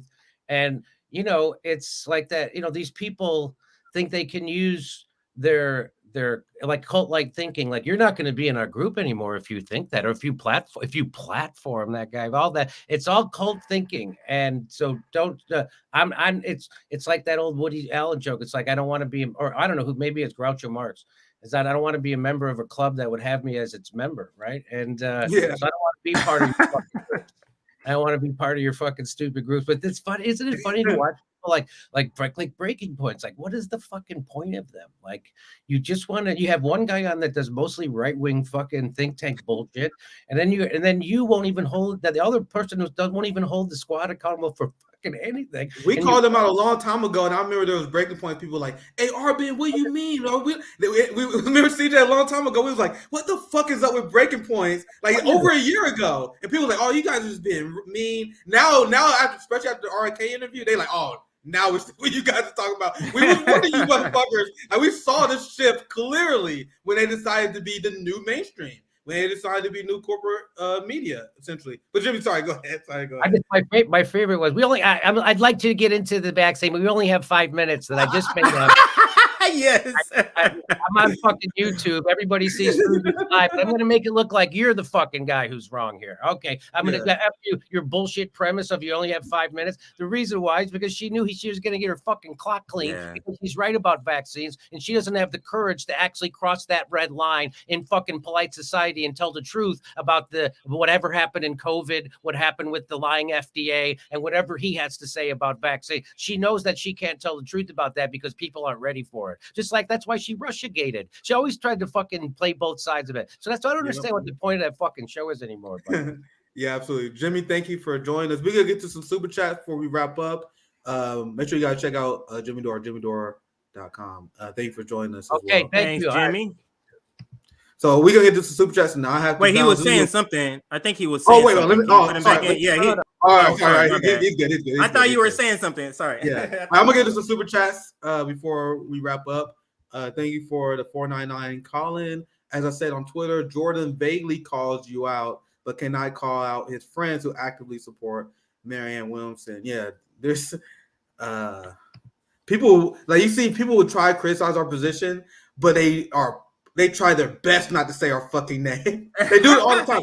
That's why that Crystal Ball interview when she was like, people don't want to support Marianne Williamson, they need to grow up. They think a third party. Who do you think she's talking about? Nigga, she follows us. She follows me. She knows. So they do that all the time. It's obvious to me. Like Jordan, Sam Cedar, their crew does it a lot. Jordan Charlton's another one. They have. We're a small channel, but we are exposing how they are so far apart from the left that it's becoming glaringly obvious. So even though we have a tenth of their influence, they have to address the elephant in the room. Why aren't you as left as these people over here? You say you left, but you're not as left as them. Why not? So that's why they have to do these subtle jabs, while at the same time not giving us a platform. Because if they actually bring us on, then their audience may be exposed to true left ideas, and they will see why they're fraud. They're very sneaky. Thank you for $5 Fire Faye. Love you, RBN. Congrats on the launch. The Rumble launch has gone great. Like we have videos that literally done more, and they compete with our YouTube. So we've been sleeping on Rumble for quite some time. That for sure. Make sure you can check out Rumble if you watch on the YouTube side. Thank you for $20, James, for the Solidarity Super Sticker. Thank you for $10, Terry. Thank you, RBN and Jimmy, for all you do to keep us educated and informed. Yep, absolutely. You can't have any revolution without education. Do not listen to these people who want to dumb down the working class movement. No just vibes movement. We study. We learn from our mistakes, right? That's what we need. We need to be militantly organized and have intellectual discipline, which the dumb left on the NATO left purposely try to keep a dumb proletariat. And you did a great video a long time ago, CJ, where you say how Anna Kasparian cultivates a dumb left. Actually, I think I was there too, actually, because that's it what was both of us. Yeah, it was both of us. Yeah, it's not like they accidentally do bad coverage. Not like they accidentally shit. No, they want a dumb, fucking disorganized left that just run on vibes. Let's support Marianne Williamson. Let's support these stupid fucking progressive candidates. Is it gonna work? I don't know. It seems fun though. It should be fun on the campaign trail. Don't ruin my vibes. That's the left for you. But anyway, thank you for the $10. Thank you for 999. I said 999. Thank you for $5. Kristen 999.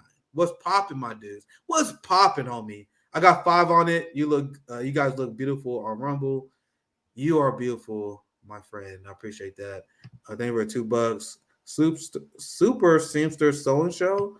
Congratulations, Bakerfield, keeping it real. That's in California, Bakersfield, Cali. Absolutely. So he's that's close to you, right? That's close to where you at, right? It's not really close. It's like an hour and a half. Okay, I don't know anything about California. I don't know anything about California. It's so. inland. It's going towards Vegas or something. Yeah, thank you for the $5. Charlo algorithm nailed it for once. Thank you for the $5. Charlo, thank you for $5. Robert Escobar show. So what should people do? Play capitalism, stack cash, then bail out and live in another country? That's where I'm at. There's no fixing this shit. I had a conversation with Nico House a few weeks ago about this, and it's a very interesting topic. Because Nico was like, "Fuck this shit. I live in Brazil," and that seems like the move. Like when you see what's happening with the United States standing, our spending power, our economy, the way we are literally turning to fascists. The only thing stopping me from moving to other countries is the fact that I'm not bilingual. Like I want to learn Spanish, Portuguese. Once I learn Portuguese, I'm going to Brazil. I want to learn Brazil. I train jiu-jitsu down there. I'm good. I'm not in love with America. So when right wingers say, if you don't like this country, then get out. I'm like, bro, I'm just waiting to get my fucking passport. If you gotta pay for it, I'm out. I'm not attached to this shit. And this is the inner dispute though. This is the conflict that I have. It is the conflict that all revolutionaries have. How much responsibility do we have on improving the quality of life for your family and your community? How much responsibility do you have in implementing and helping a revolution in any way possible? Is it kind of revolutionary to flee the fight? And I'm asking this rhetorically. I don't know because Nico was said, hell no, it's not. Nigga, our job is to get as many motherfuckers out as possible. I know people that say, yeah, we should get out of the United States and organize an international resistance movement. These are things I really don't know the answer to. Like, I don't know the answer to this. I'm leaning towards the latter. Like, nigga, I'll move to Brazil. I'll work with Josana and the indigenous Brazilians, work with Lula and Lula to help overthrow the empire. But I don't know. It's a very interesting topic. What do you do as a revolutionary? Do you flee or do you stay? This stuff that Marxist revolutionaries spoke about for quite some time. I think it's an interesting topic because I don't fall one way or another. I think there's nuance. I don't know because I do think you got responsibility to improve your community, but at the same time, why should you be loyal to a land? Like there's a country that has your values that you want to live there. You should fucking live there. Fuck that patriotism. So you guys see how I have both opinions. That's why I think it's interesting. It's not a simple answer. Anyway, thank you for the $10, Juliet. For the Solidarity Super Sticker. I appreciate the support today, my fam. I put up one of the Rumble rants. We will copy and paste Rumble rants as we get them. As I see them, I put one up so far while Jimmy was here. There's another one from Susanna. There's another one? Okay. Thank you for 999 for the super sticker. And the last one I saw Sam. Thank you for the 999. I love the interactive mindset. Rumble first, then Twitter Spaces, then chapters driving the movement. Let's Twitter Spaces. That's actually something I was considering.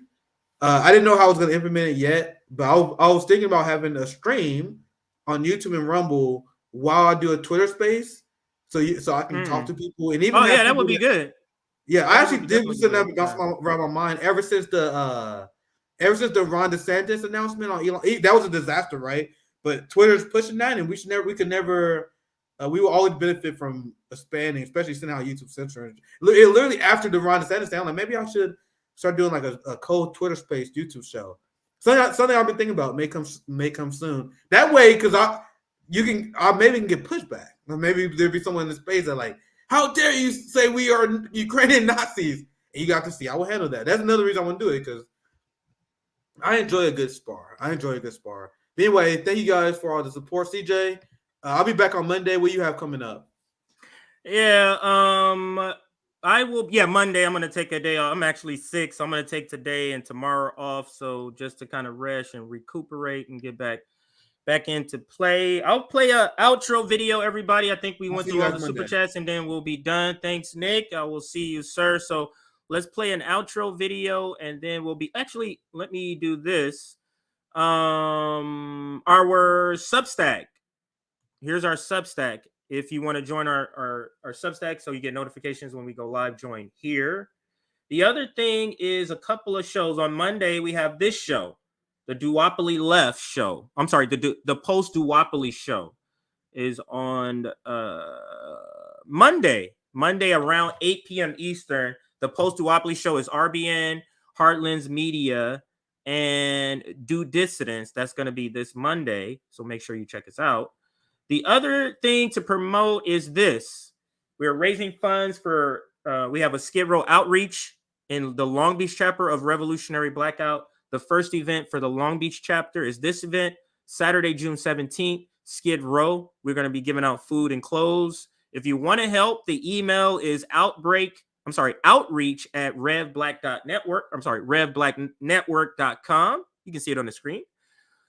Send donations to Cash App, Mutual Aid Forever, or Venmo, Mutual Aid Forever. Now, when you donate, that's the money that we use to go buy the food and go buy the clothes. So the more you donate, the more we're able to buy, the more people we're able to help. So it's not really a target on there. It's whatever everybody can give. We'll calculate the total money, and then we'll go ahead and make the purchases and help the people that we can. So if you are able to contribute, please do. Is there one more announcement? We're also looking for people who want to be part of our online RBN family online. Is for doing like stuff like retweets and getting the word out about RBN. If you want to be part of that, you can DM us, and that's there at the bottom. I think I covered everything. Did I cover everything? Bring up the website to kind of close us out for those that are brand new from Rumble. We do have a website that you can check out. Here it is. It's revolutionaryblackoutnetwork.com. Let me throw up the link. Let me throw up the website here. So this is the website link here. And this is where you can go and see pictures, see our story, some of the things we believe in. You see the latest clips, emails down here. We got info and the outreach email. You can also see things like the RBN library that's in Detroit. You can see from the beginning, this is what it looked like in the beginning. So some of the renovations that was done. It's amazing to what it used to look like and what it looks like now. But it's showing some of the work here that they did to renovate this library or renovate this building into a library. And it's come together pretty beautifully if you wanted to check that out. Also, chapters. The chapters launched last month, and our first event for most of the chapters are in June. Yeah, Casey. Yeah, most of the chapters, they have an event in June, the first event. Here go some of the goals for our chapters: building a community library, diaper and baby supply giveaway, school supply giveaway, disabled community outreach, feeding the poor and unhoused. That's what we're doing in Skid Row on the 17th. Self-defense classes, that'll be handled out of the KC branch. Nick will be having that. Citizen journalists, that's in all of the branches. Tutoring, 8K through 8, that's in Long Beach. Arts and crafts, that's also in Long Beach. Youth basketball, that's also part of the Long Beach chapters. And then you can look at some of the chapters here: the Boston chapter, the Orlando chapter, the Detroit chapter, the Long Beach chapter. That's our website. You can go check all of this out on your spare time. Here is our contact email: info@revblacknetwork.com. And I think that's all of the announcements I needed to get to before we were gone. So thank you everybody for watching. Let me take this off the screen. Thank you everybody for watching. Let's see if I have anything good to take us out on. Do I?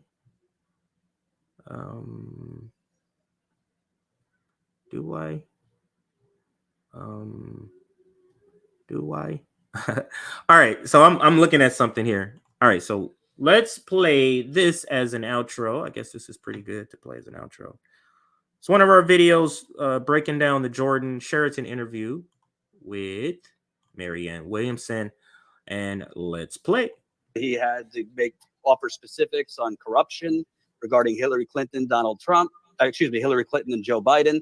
Honestly, I think he let Joe Biden get away with political murder in terms of his civil rights record, his record in terms of African Americans, mass incarceration. I understand, his attitude was run a positive campaign, no personal attacks, but you have to contrast. You have to sometimes play hardball. And I think whether somebody runs in the primary or as a third party, I mean, for example, Zephyr Teachout, who was a surrogate of Bernie Sanders in 2020, wrote a piece for The Guardian.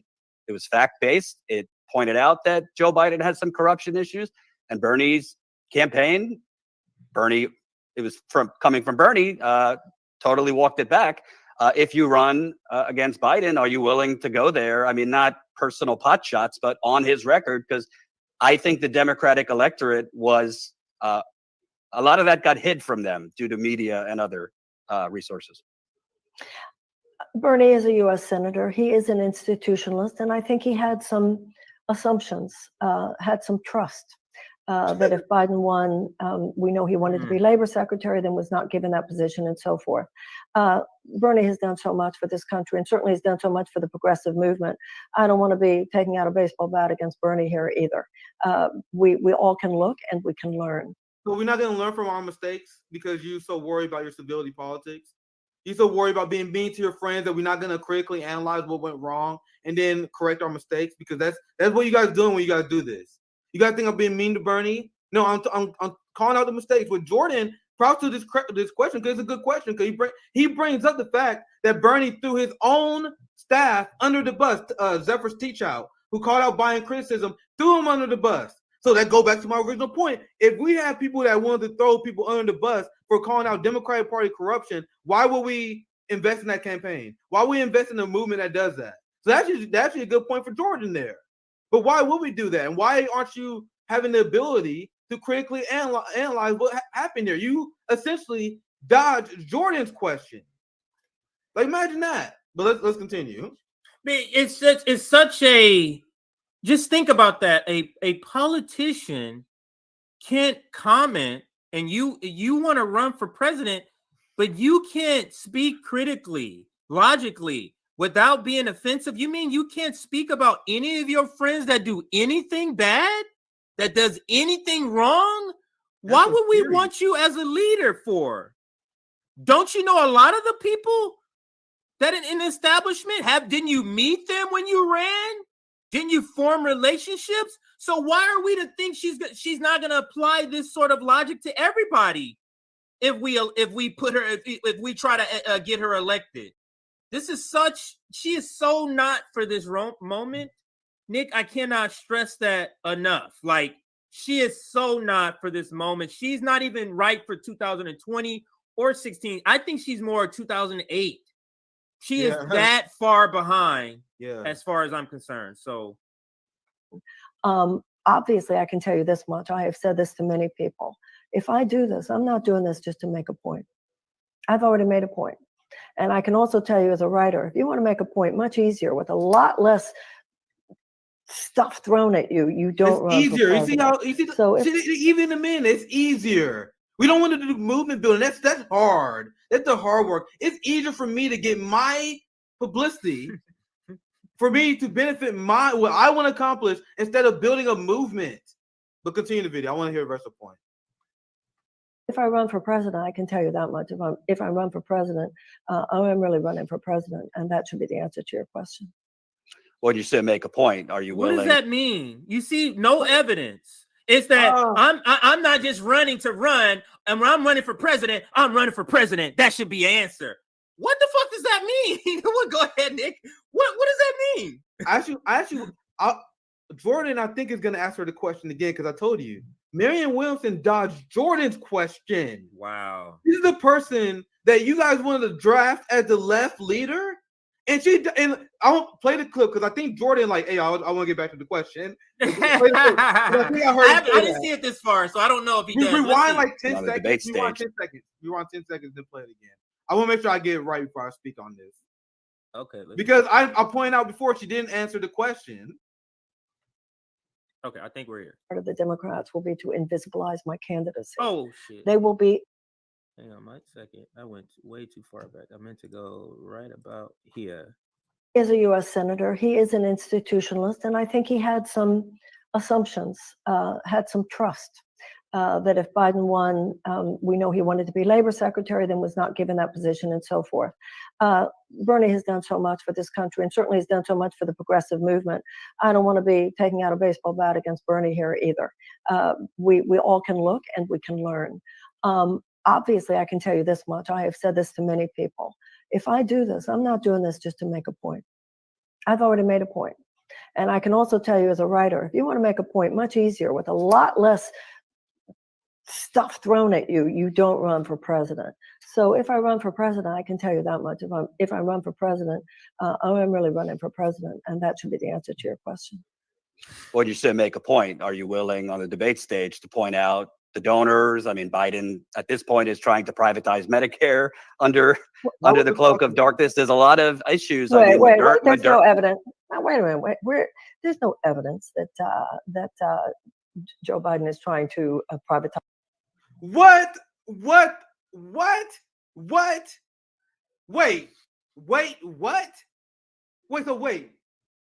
She's defending Biden. He's asking, are you going to critique him?